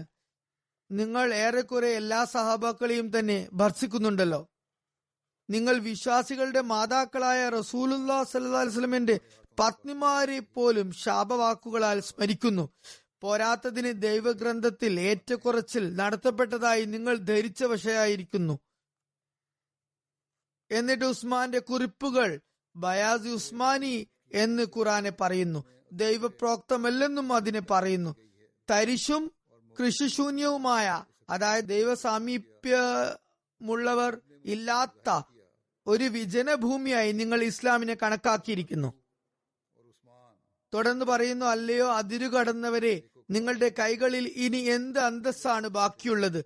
തുടർന്ന് പറയുന്നു, എനിക്ക് എന്റെ നാഥന്റെ പക്കൽ നിന്നും ഖിലാഫത്തിനെ കുറിച്ച് ഗവേഷണ മാർഗത്തിലുള്ള പാഠം നൽകപ്പെട്ടിരിക്കുന്നു. ഞാൻ ഗവേഷകരെ പോലെ ഈ യാഥാർത്ഥ്യത്തിന്റെ അടിത്തട്ടിൽ എത്തിയിരിക്കുന്നു. എന്റെ നാഥൻ എനിക്ക് സിദ്ദീഖും ഫാറൂഖും ഉസ്മാനും റളിയല്ലാഹു അൻഹും സജ്ജനങ്ങളും വിശ്വാസികളും ആയിരുന്നെന്ന് വെളിപ്പെടുത്തി തന്നിരിക്കുന്നു. അള്ളാഹു തെരഞ്ഞെടുത്തവരിലും കാരുണ്യവാനായ അള്ളാഹുവിന്റെ അനുഗ്രഹങ്ങളാൽ പ്രത്യേകപ്പെട്ടവരിലും അവർ ഉൾപ്പെടുന്നു. ജ്ഞാനി വര്യന്മാരിൽ പലരും തന്നെ അവരുടെ ഗുണമഹാത്മ്യങ്ങളെ സാക്ഷ്യപ്പെടുത്തിയിരിക്കുന്നു. അവർ ആദരവുടവനും ശ്രേഷ്ഠനുമായ ദൈവത്തിന്റെ സംപ്രീതിക്കായി സ്വദേശം വെടിയുകയും യുദ്ധത്തിന്റെ തീച്ചൂളയിൽ പ്രവേശിക്കുകയും അത്യുഷ്ണകാലത്തിലെ മധ്യാഹ്ന ചൂടിനെയും ശൈത്യകാലത്തെ രാത്രികാലത്തെ കൊടും തണുപ്പിനെയും വകവെച്ചില്ല. മറിച്ച് ഇളമുറക്കാരായ യുവാക്കളെ പോലെ ദീനിന്റെ പാതയിൽ മതിമറന്നു ചരിച്ചു. സ്വന്തക്കാരിലേക്കും അന്യരിലേക്കും അവർ ആകർഷിക്കപ്പെട്ടില്ല. പ്രപഞ്ചാദിനാഥനും കാരുണ്യവായനുമായ അള്ളാഹുവിനു വേണ്ടി എല്ലാവരോടും അവർ യാത്രാമൊഴി ചൊല്ലി. അവരുടെ കർമ്മങ്ങളിൽ സുഗന്ധവും അവരുടെ പ്രവർത്തനങ്ങളിൽ സൗരഭ്യവുമുണ്ട്. ഇക്കാര്യമെല്ലാം അവരുടെ സ്ഥാനമാനങ്ങളുടെ തോപ്പുകളിലേക്കും നന്മകളുടെ മലർവാടികളിലേക്കും നമുക്ക് മാർഗദർശനമേകുന്നു. അവരുടെ മന്ദമാരുതി അതിന്റെ സുഗന്ധഭരിതമായ വായുപ്രവാഹത്തിലൂടെ അവരുടെ രഹസ്യങ്ങളെ കുറിച്ച് വിളിച്ചോതുന്നു. അവരുടെ പ്രകാശകിരണങ്ങൾ അതിന്റെ പൂർണ്ണ പ്രഭയോടുകൂടി നമുക്ക് മുമ്പാകെ വെളിപ്പെട്ടിരിക്കുന്നു. ആയതിനാൽ അവരുടെ സുഗന്ധത്തിന്റെ സൗരഭ്യത്താൽ അവരുടെ സ്ഥാനമാഹാത്മ്യത്തിന്റെ തിളക്കം ഗ്രഹിക്കുന്നതായിരിക്കും. ധൃതി കാണിച്ച് ദുർഭാവനകളെ പിൻപറ്റാതിരിക്കുവിൻ. ചില ഒറ്റപ്പെട്ട നിവേദനങ്ങളെ മാത്രം ആശ്രയിച്ചിരിക്കരുത്. എന്തെന്നാൽ അവയിൽ വളരെയധികം വിഷവും വൻ ചതിയുമുണ്ട്. അവ വിശ്വാസയോഗ്യമല്ല. അവയിൽ ഒരുപാട് നിവേദനങ്ങൾ കീഴ്മേൽ മറിക്കുന്ന കൊടുങ്കാറ്റിനും മഴ പെയ്യുമെന്ന മിഥ്യാധാരണ ജനിപ്പിക്കുന്ന മിന്നലിനും സദൃശമാണ്. ആയതിനാൽ അള്ളാഹുവിനെ ഭയക്കുവിൻ. ഇത്തരം നിവേദനങ്ങളെ പിൻപറ്റുന്നവരിൽ ഉൾപ്പെടാതിരിക്കുവിൻ. ഇതോടുകൂടി ഹദ്രത്ത് ഉസ്മാൻ അള്ളാഹുവിനെ കുറിച്ചുള്ള അനുസ്മരണം ഇവിടെ അവസാനിക്കുന്നു. ഹദ്രത്ത് ഉമറിനെ കുറിച്ച് ഇൻഷാ അല്ലാഹ് വരും ഖുത്ബകളിൽ പരാമർശിക്കുന്നതായിരിക്കും. ഇന്നും എനിക്ക് ഇനി പറയാനുള്ളത് അൽ ഇസ്ലാം ഖുറാൻ സെർച്ചിനായുള്ള ഒരു പുതിയ വെബ്സൈറ്റിന്റെ ആദ്യത്തെ വെർഷൻ തയ്യാറാക്കിയ കാര്യമാണ്. holyquran.io എന്നാണ് പേര്. അൽ ഇസ്ലാമിൽ നിന്നും വേറിട്ട് തന്നെ ഈ വെബ്സൈറ്റ് സന്ദർശിക്കാവുന്നതാണ്. ഏത് സൂറത്തിനെയും അതുപോലെ ആയത്തിനെയും പദത്തെയും ഉള്ളടക്കത്തെയും അറബി, ഇംഗ്ലീഷ്, ഉറുദു ഏതു ഭാഷയിലും ഒരു നൂതനമായ സെർച്ച് എഞ്ചിൻ മുഖേന തിരഞ്ഞു കണ്ടെത്താനാകുന്നതാണ്. അന്വേഷണ ഫലമായി അഹമ്മദികളുടെയും അനഹമ്മദികളുടെയും പരിഭാഷകളും നിങ്ങൾക്ക് കാണാൻ സാധിക്കുന്നതാണ്. ഓരോ ആയത്തിനോടും ഒപ്പവും അതിന്റെ വ്യാഖ്യാനം, തഫ്സീർ, വിഷയവിവരം, അതുപോലെ ബന്ധപ്പെട്ട ഇതര ആയത്തുകൾ എന്നിവ കാണാവുന്നതാണ്. കൂടുതൽ കണ്ടന്റിനായുള്ള പ്രവർത്തനങ്ങൾ പുരോഗമിക്കുന്നുണ്ട്. ഇൻഷാ അല്ലാഹ് ഇതിന്റെ അടുത്ത ഭാഗം UK വാർഷിക സമ്മേളനം 2021 ആകുമ്പോഴേക്കും തയ്യാറാകുന്നതാണ് ഇൻഷാ അല്ലാഹ്. അതിനു പുറമെ അൽ ഇസ്ലാമിന്റെ വെബ്സൈറ്റിൽ തന്നെ ഖുറാൻ പാരായണത്തിനും ഖുറാൻ ശ്രവിക്കുന്നതിനും ഖുറാൻ തിരച്ചിലിനുമായി റീഡ് ഖുറാൻ.ആപ്പിന്റെ പുത്തൻ മനോഹരമായ വെർഷനും തയ്യാറാക്കപ്പെട്ടിട്ടുണ്ട്. അതിൽ ഇംഗ്ലീഷ് കമന്ററിയോടൊപ്പം തഫ്സീർ സഗീറിന്റെ നോട്ട്സും ഇംഗ്ലീഷ് പദാനുപദ തർജ്ജമയും വിഷയങ്ങളെക്കുറിച്ചുള്ള ഇൻഡെക്സും ഒട്ടനവധി പ്രയോജനകരമായ കൂട്ടിച്ചേർക്കലുകളും ഉൾപ്പെടുത്തിയിട്ടുണ്ട്. ദിനേനയുള്ള ഖുറാൻ പാരായണം മുഖേന അവ വളരെ ഉപകാരപ്രദമായിരിക്കും. ഈ പ്രൊജക്ട് മുഖേന പരിശുദ്ധ ഖുർആന്റെ സുന്ദര അധ്യാപനങ്ങളെ ലോകത്ത് വ്യാപിക്കാനും ജമാഅത്ത് അംഗങ്ങളും അവയിൽ നിന്നും പൂർണ്ണമായും പ്രയോജനം ഉൾക്കൊള്ളാനും സർവശക്തനായ അള്ളാഹു തുണയ്ക്കുമാറാകട്ടെ. അതോടൊപ്പം തന്നെ ഞാൻ പാകിസ്ഥാനിലെ അഹമ്മദികൾക്ക് വേണ്ടിയും ദുആക്ക് വേണ്ടി അപേക്ഷിക്കുകയാണ്. അള്ളാഹു അവരുടെ സ്ഥിതികളും മെച്ചപ്പെടുത്തുകയും അവർക്ക് എല്ലാ കാര്യങ്ങളും എളുപ്പമാക്കുകയും ചെയ്യട്ടെ. അതുപോലെ അൾജീരിയയിലെ അഹമ്മദികൾക്ക് വേണ്ടി ദുആ ചെയ്യുക. അള്ളാഹു അവർക്കും സ്ഥിരചിത്തത പ്രദാനം ചെയ്യട്ടെ, അവരുടെ അവസ്ഥയിൽ മാറ്റം വരുത്തട്ടെ. ഇനി ഞാൻ ചില ജനാസകളെ കുറിച്ചും ചില പരേതരെ കുറിച്ചും പറയുന്നതാണ്. അവരുടെ ജനാസ നമസ്കരിപ്പിക്കുന്നതാണ്. ഇപ്പോൾ ഒരുപാട് അപേക്ഷകൾ വരുന്നുണ്ട്. ഇവിടെ എല്ലാവരെയും കുറിച്ച് പരാമർശിക്കുകയും വായിച്ചു കേൾപ്പിക്കുകയും ചെയ്യുക എന്നത് ദുഷ്കരമാണ്. എന്തായാലും ചിലരെ കുറിച്ച് ഞാനിവിടെ അനുസ്മരിക്കുന്നതായിരിക്കും. ബാക്കിയുള്ളവരെയും അവരുടെ പേര് പരാമർശിക്കാതെ തന്നെ ഞാൻ ഇക്കൂട്ടത്തിൽ ഉൾപ്പെടുത്തുകയാണ്. അള്ളാഹു അവരെല്ലാവരോടും മഗ്ഫിറത്തോടും കാരുണ്യത്തോടും കൂടി പെരുമാറട്ടെ. അനുസ്മരിക്കാനുള്ളവരെ കുറിച്ച് ഇനിയിപ്പോൾ ഞാൻ പറയുന്നതാണ്. അതിൽ ആദ്യം ബഹുമാനപ്പെട്ട മുഹമ്മദ് സാദിഖ് സാബ് ഓഫ് ദുർഗാറാം പൂരിയാണ്. മുഹമ്മദ് സാദിഖ് സാബ് ഢാക്ക ബംഗ്ലാദേശുകാരനാണ്. 2020 നവംബർ 14 75 വയസ്സിലാണ് ഇദ്ദേഹം വഫാത്തായത്. ഇന്നാ ലില്ലാഹി വ ഇന്നാ ഇലൈഹി റാജിഊൻ.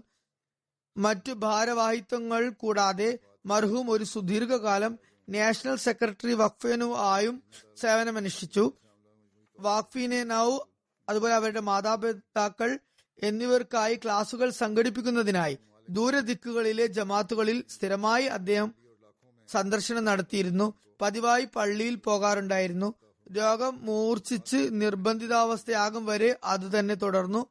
മർഹൂം മൂസിയായിരുന്നു. സന്തപ്ത കുടുംബത്തിൽ ഭാര്യയെ കൂടാതെ 3 ആൺമക്കളും ഒരു പെൺകുട്ടിയുമുണ്ട്. അടുത്തത് വിവരിക്കുന്നത് ഒരു വനിതയെ കുറിച്ചാണ്. മുഖ്താര ബീബി സാഹിബ. റഷീദ് അഹമ്മദ് അഠ്വാൽ സാഹിബ് ദാറുൽ യമൻ റബ്വയുടെ ഭാര്യയാണ്. ഇവർ ബുർക്കിന ഫോസിലെ പ്രിൻസിപ്പൽ ജാമിയ മുബശ്രീൻ നെയ്ം ബാജ്വ സാഹിബിന്റെ ഭാര്യ മാതാവാണ്. ജനുവരി 16 ഇവർ വഫാത്തായത്. ഇന്നാ ലില്ലാഹി വ ഇന്നാ ഇലൈഹി റാജിഊൻ. ലജ്ന ദാറുൽ യമൻ വെസ്റ്റിലെ പ്രവർത്തക സമിതിയിൽ മൊത്തത്തിൽ 17 വർഷം ഇവർക്ക് സേവനത്തിനുള്ള തൗഫീക്ക് ലഭിച്ചു. വിവിധ രാജ്യങ്ങളിൽ ഇദ്ദേഹത്തിന് ധനത്യാഗങ്ങൾക്കായുള്ള തൗഫീക്ക് ലഭിച്ചു. ലക്ഷങ്ങൾ അവർക്ക് ധനത്യാഗങ്ങൾ ചെയ്യാനുള്ള തൗഫീക്ക് അള്ളാഹു നൽകി. മരണത്തിന് ഏതാനും മണിക്കൂറുകൾക്ക് മുമ്പ് പോലും കണ്ണു തുറന്നപ്പോൾ അവർ ഇപ്രകാരം പറഞ്ഞു, എന്റെ വളകൾ എവിടെ? എന്നിട്ട് പെട്ടെന്ന് തന്റെ മകനോട് പറഞ്ഞു, ഈ വളകൾ വിറ്റ് അതിന്റെ മൂല്യം സദർ സാഹിബിന് കൊടുത്തു വരിക. അതിന്റെ മൂല്യം ഏതാണ്ട് 3.5 ലക്ഷം രൂപയായിരുന്നു. MTA വേണ്ടി അതുകൊണ്ട് സംവിധാനമുണ്ടാക്കി ഡിഷുകൾ സ്ഥാപിച്ചു. അവരുടെ 2 ആൺമക്കൾ 1995 ജർമ്മനിയിൽ വെച്ച് കാർ അപകടത്തിൽ മരണമടഞ്ഞു. വളരെ ധൈര്യസമേതം ഈ ആഘാതത്തെ അവർ മറികടന്നു. ഒരിക്കലും ആ വിപത്തിനെ കുറിച്ച് സംസാരിക്കുകയോ പരിഭവപ്പെടുകയോ ചെയ്തില്ല. ആ വിപത്തിനെ ദൈവപ്രീതിയിൽ സംപ്രീതിയായിക്കൊണ്ട് അവർ സഹിച്ചു. തബ്ലീഗിന് വേണ്ടി തൽപരയും ആവേശഭരിതയുമായിരുന്നു. റബ്വയുടെ പ്രാന്തപ്രദേശങ്ങളിലെ ഗ്രാമങ്ങളിലേക്ക് ദൂരയാത്ര ചെയ്ത് തബ്ലീഗിന് വേണ്ടി പോകുമായിരുന്നു. പരിശുദ്ധ ഖുർആനോട് അനുരക്തി ഉള്ള വ്യക്തിയായിരുന്നു. സ്വയം കൃത്യനിഷ്ഠയോടെ വിശുദ്ധ ഖുർആൻ പാരായണം ചെയ്യുന്നതോടൊപ്പം തന്നെ പ്രദേശവാസികളായ കുട്ടികൾക്കും വിശുദ്ധ ഖുർആനും യസൽ ഖുർആനും പഠിപ്പിച്ചിരുന്നു. മർഹൂമ മൂസിയ ആയിരുന്നു. സന്തപ്ത കുടുംബത്തിൽ ഒരു മകനും 4 പെൺമക്കളുമുണ്ട്. 3 പെൺകുട്ടികൾ ലണ്ടനിലും ഒരു മകൾ ബുർക്കിന ഫോസയിലുമാണ് ഉള്ളത്. ഇവിടെയുള്ള പെൺമക്കളും ജമാഅത്തിനെ സേവിക്കുന്നുണ്ട്. അള്ളാഹു മർഹൂമയോട് പുറമയോടെ വർത്തിക്കട്ടെ. അടുത്ത ജനാസ മുസഫർ അഹമ്മദ് ഷാദ് സാഹിബിന്റേതാണ്. ജനുവരി 17 82 വയസ്സിൽ അദ്ദേഹം വഫാത്തായി. ഇന്നാ ലില്ലാഹി വ ഇന്നാ ഇലൈഹി റാജിഊൻ. അദ്ദേഹത്തിന്റെ കുടുംബത്തിൽ അഹമ്മദിയത്ത് വന്നത് അദ്ദേഹത്തിന്റെ പിതാവും ഹജറത്ത് മസീഹ് ഇസ്ലാമിന്റെ സഹാബിയുമായ ഹജറത്ത് മിയ അബ്ദുൽ കരീം സാഹിബ് മൊഗേനയാണ്. 1903 ഹജറത്ത് മസീമുദ് അലി ഇസ്ലാം കറംദീനിന്റെ കേസുമായി ബന്ധപ്പെട്ട് ജഹലും പോയപ്പോഴാണ് ബയ്യത്ത് നടന്നത്. ഷാദ് സാഹിബ് 1956 കറാച്ചിയിലേക്ക് സ്ഥലം മാറി. അവിടെ ജില്ലാ കായിദ് കറാച്ചിയായി സേവിക്കാനുള്ള തൗഫീക്ക് അദ്ദേഹത്തിന് ലഭിച്ചു. 1984 ഹജറത്ത് ഖലീഫത്തുൽ മസീഹ് 4 സക്കറിൽ വെച്ച് സ്വീകരിക്കാനെത്തിയ സ്വാഗത സംഘത്തിൽ ഇദ്ദേഹവും ഉണ്ടായിരുന്നു. അദ്ദേഹം റാബി റഹ്മുല്ല മടങ്ങിപ്പോകും വരെ എയർപോർട്ടിൽ തന്നെ തുടരുകയുണ്ടായി. 2010 ലണ്ടനിലേക്ക് താമസം മാറ്റിയത്. ഇവിടെ ബൈത്തുൽ ഫുത്തു ഡിസ്പെൻസറിയിലും സ്ഥിരമായി തന്നെ ഹോമിയോപ്പതിക് ഡിസ്പെൻസറിയിൽ സേവനത്തിനായി സമയം ചെലവഴിച്ചിരുന്നു. വഫാത്ത് സമയത്ത് അദ്ദേഹം തർബിയത്ത് സെക്രട്ടറിയും തർബിയത്ത് നൊമുബൈൻ സെക്രട്ടറിയുമായിരുന്നു. ജമാഅത്തിനെ വളരെയധികം സേവിക്കാനുള്ള തൗഫീക്ക് നേടിയിരുന്നു. മർഹൂം മൂസി ആയിരുന്നു. അദ്ദേഹത്തിന്റെ 3 പേരക്കുട്ടികൾ മുറബികളാണ്. UK അവർ സേവനമനുഷ്ഠിക്കുന്നത്. അള്ളാഹു അവരോട് പൊറുമയോടും കാരുണ്യത്തോടും കൂടി പെരുമാറട്ടെ. അടുത്ത ജനാസ Hamida Akhtar Sahiba, wife of Abdurrahman Salim Sahib of USA January 19 92 വയസ്സിലാണ് അവർ വഫാത്തായത്. ഇന്നാ ലില്ലാഹി വ ഇന്നാ ഇലൈഹി റാജിഊൻ. അള്ളാഹു മർഹൂമയ്ക്ക് ഒരു നീണ്ട കാലം, അതായത് ഏതാണ്ട് 50 വർഷത്തോളം ലജ്ന ഇമായില്ല കറാച്ചി റാവൽപിണ്ടി ആയി സേവിക്കാനുള്ള തൗഫീക്ക് നൽകി. ജനറൽ സെക്രട്ടറിയായും ലജ്ന സദറായും നിഗ്രാൻ കിയാദത്തായും സേവനമനുഷ്ഠിച്ചു. ഖിലാഫത്തിന്റെ പ്രേമിയായിരുന്നു. മക്കളെയും ഖിലാഫത്തിനോട് ആത്മാർത്ഥ ബന്ധം പുലർത്താനായി ഉപദേശിച്ചിരുന്നു. ജീവിതകാലം മുഴുവൻ 5 നേര നമസ്കാരങ്ങളും തഹജ്ജുദും കൃത്യമായി നമസ്കരിച്ചു. ഖുർആൻ വായിക്കാനും പഠിപ്പിക്കാനുമുള്ള പ്രത്യേകം സംവിധാനം ഏർപ്പെടുത്തുമായിരുന്നു. അവർ സ്വന്തം മക്കളെയും അതുപോലെ അവരുടെ മക്കളെയും വിശുദ്ധ ഖുർആൻ പഠിപ്പിച്ചിരുന്നു. ഉംറ ചെയ്യാനും അവർക്ക് സൗഭാഗ്യം നേടി. മർഹൂമ മൂസിയായിരുന്നു. സംതൃപ്ത കുടുംബത്തിൽ 5 ആൺമക്കളും 2 പെൺമക്കളുമാണുള്ളത്. അവരുടെ മക്കളിലും പലരും ദീനി സേവകരാണ്. വിവിധ നിലകളിലായി ജമാഅത്തിനെ സേവിക്കാൻ ഭാഗ്യം സിദ്ധിക്കുന്നവരാണ്. ഡോക്ടർ അബ്ദുസലാം സാഹിബും ഡോക്ടർ ഖലീഖ് മലിക് സാഹിബും എല്ലാം നല്ല നിലയിൽ സേവനമനുഷ്ഠിക്കുന്നു. അള്ളാഹു മർഹൂമയ്ക്ക് പുറമയോടും കാരണത്തോടും പെരുമാറട്ടെ. അടുത്ത ജനാസ ബഹുമാനപ്പെട്ട നാസിൽ പീറ്റർ ലോത്സെൻ സാഹിബ് ജർമ്മൻ അഹമ്മദിയുടേതാണ്. ജനുവരി 20 വഫാത്തായി. ഇന്നാ ലില്ലാഹി വ ഇന്നാ ഇലൈഹി റാജിഊൻ. അദ്ദേഹത്തിന്റെ മകൾ വിവരിക്കുന്നു, 1983 എന്റെ മാതാപിതാക്കൾ ഒരു ദിവസം ഹാനോവർ പട്ടണത്തിലെ സെൻട്രൽ മാർക്കറ്റിലൂടെ പോകുകയായിരുന്നു. അപ്പോൾ അവിടെ ഒരു ഒറ്റമേശ വച്ചിരുന്ന സ്റ്റാളിൽ അവരുടെ ദൃഷ്ടി പതിച്ചു. അതിൽ ചില ലഘുലേഖകൾ ഉണ്ടായിരുന്നു. അതിനു പിറകെ 1-2 വിദേശി യുവാക്കളും നിൽപ്പുണ്ടായിരുന്നു. അവരെ മാതാപിതാക്കൾ ചെന്ന് പരിചയപ്പെട്ടു. അപ്പോൾ അത് ഇസ്ലാമിനെ പ്രതിനിധാനം ചെയ്യുന്ന അഹമ്മദിയത്തിന്റെ തബ്ലീഗ് സ്റ്റാൾ ആണ് എന്ന് മനസ്സിലായി. ആ യുവാക്കളോട് ചില ചോദ്യങ്ങളും അവർ ചോദിച്ചു. ചില ലിറ്ററേച്ചറുകളും വാങ്ങി വന്നു. അവ വായിച്ച ശേഷം അവർ വീണ്ടും അവരുമായി ബന്ധപ്പെടുകയും നേരിട്ട് കാണുകയും ചെയ്തു. ആ 3 അഹമ്മദികളും കൂടി തങ്ങളുടെ അടുത്ത് ഭക്ഷണത്തിനായി അവരെ ക്ഷണിച്ചു. റമദാൻ മാസമായിരുന്നു. പറയുന്നു, നോമ്പ് തിരക്കായി എന്റെ മാതാപിതാക്കൾ അവരുടെ വീട്ടിൽ പോയി. അവർ നിലത്ത് പഴയ പത്രങ്ങൾ വിരിച്ച് ഭക്ഷണം നിരത്തിയതായിരുന്നു. ഇരിക്കാൻ ഒന്നും തന്നെ ഉണ്ടായിരുന്നില്ല. നിലത്തെ മാറ്റിൽ പത്രം വിരിച്ച് ഭക്ഷണം നിരത്തിയതായിരുന്നു. എന്റെ മാതാപിതാക്കൾക്ക് ആ ഭക്ഷണം വളരെ ഇഷ്ടപ്പെട്ടു. എന്നാൽ അതിലും ഉപരിയായി അവരുടെ ലാളിത്യവും അതിഥി സൽക്കാരവും അവർക്ക് നന്നായി ബോധിച്ചു. അതായിരുന്നു കൂടുതൽ ആസ്വാദ്യകരം. തുടർന്ന് പറയുന്നു, ഭക്ഷണശേഷം സംഭാഷണം നടത്തി. പിന്നീട് വീട്ടിലേക്ക് വരവും പോക്കും തുടർന്നു. കുറച്ചു മാസങ്ങളോളം വായനയും ഗവേഷണവും നടത്തിയ ശേഷം പറയുന്നു, 1984 എന്റെ മാതാപിതാക്കൾ ബയ്യത്ത് ചെയ്ത് ജമാഅത്ത് അഹമ്മദിയ മുസ്ലിമയിൽ പ്രവേശിച്ചു. അത് ഈദിന്റെ അവസരമായിരുന്നു. പറയുന്നു, പ്രാദേശികരായ സുഹൃത്തുക്കളുമൊത്ത് ബഹുമാനപ്പെട്ട നാസർ സാബ് ഹാംബർഗിലേക്ക് പോയി. അവിടെ വെച്ച് ബയ്യത്ത് ചെയ്യാനുള്ള തൗഫീക്ക് നേടി. ഒരു വാർഷിക ജൽസയിൽ പ്രസംഗിക്കാനും അദ്ദേഹത്തിന് തൗഫീക്ക് ലഭിച്ചു. പറയുന്നു, എന്റെ മാതാവിന് മതവിഷയത്തിൽ സവിശേഷ താല്പര്യമായിരുന്നു.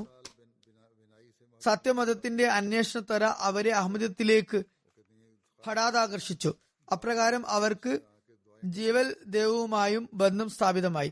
ദുആ സ്വീകാര്യതയുടെ ദൃഷ്ടാന്തം പലതവണ അവർ ദർശിച്ചു. അള്ളാഹും അവർക്ക് ഒരുപാട് ദൃഷ്ടാന്തങ്ങൾ വെളിപ്പെടുത്തി കൊടുത്തു.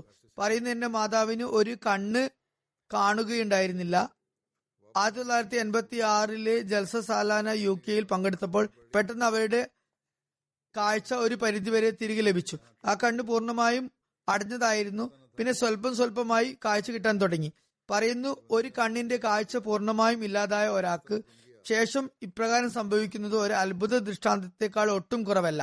11 വർഷം കാഴ്ച നഷ്ടമായി തുടർന്ന ശേഷമാണ് ഈ അത്ഭുതം സംഭവിച്ചത്. പറയുന്നു, ദുആ ഒന്നുകൊണ്ട് മാത്രമാണ് അത് സംഭവിച്ചത്. ജൽസക്ക് വന്ന് ദുആ ചെയ്തതിന്റെ ബർക്കത്ത് കൊണ്ടാണ് അപ്രകാരം സംഭവിച്ചത്.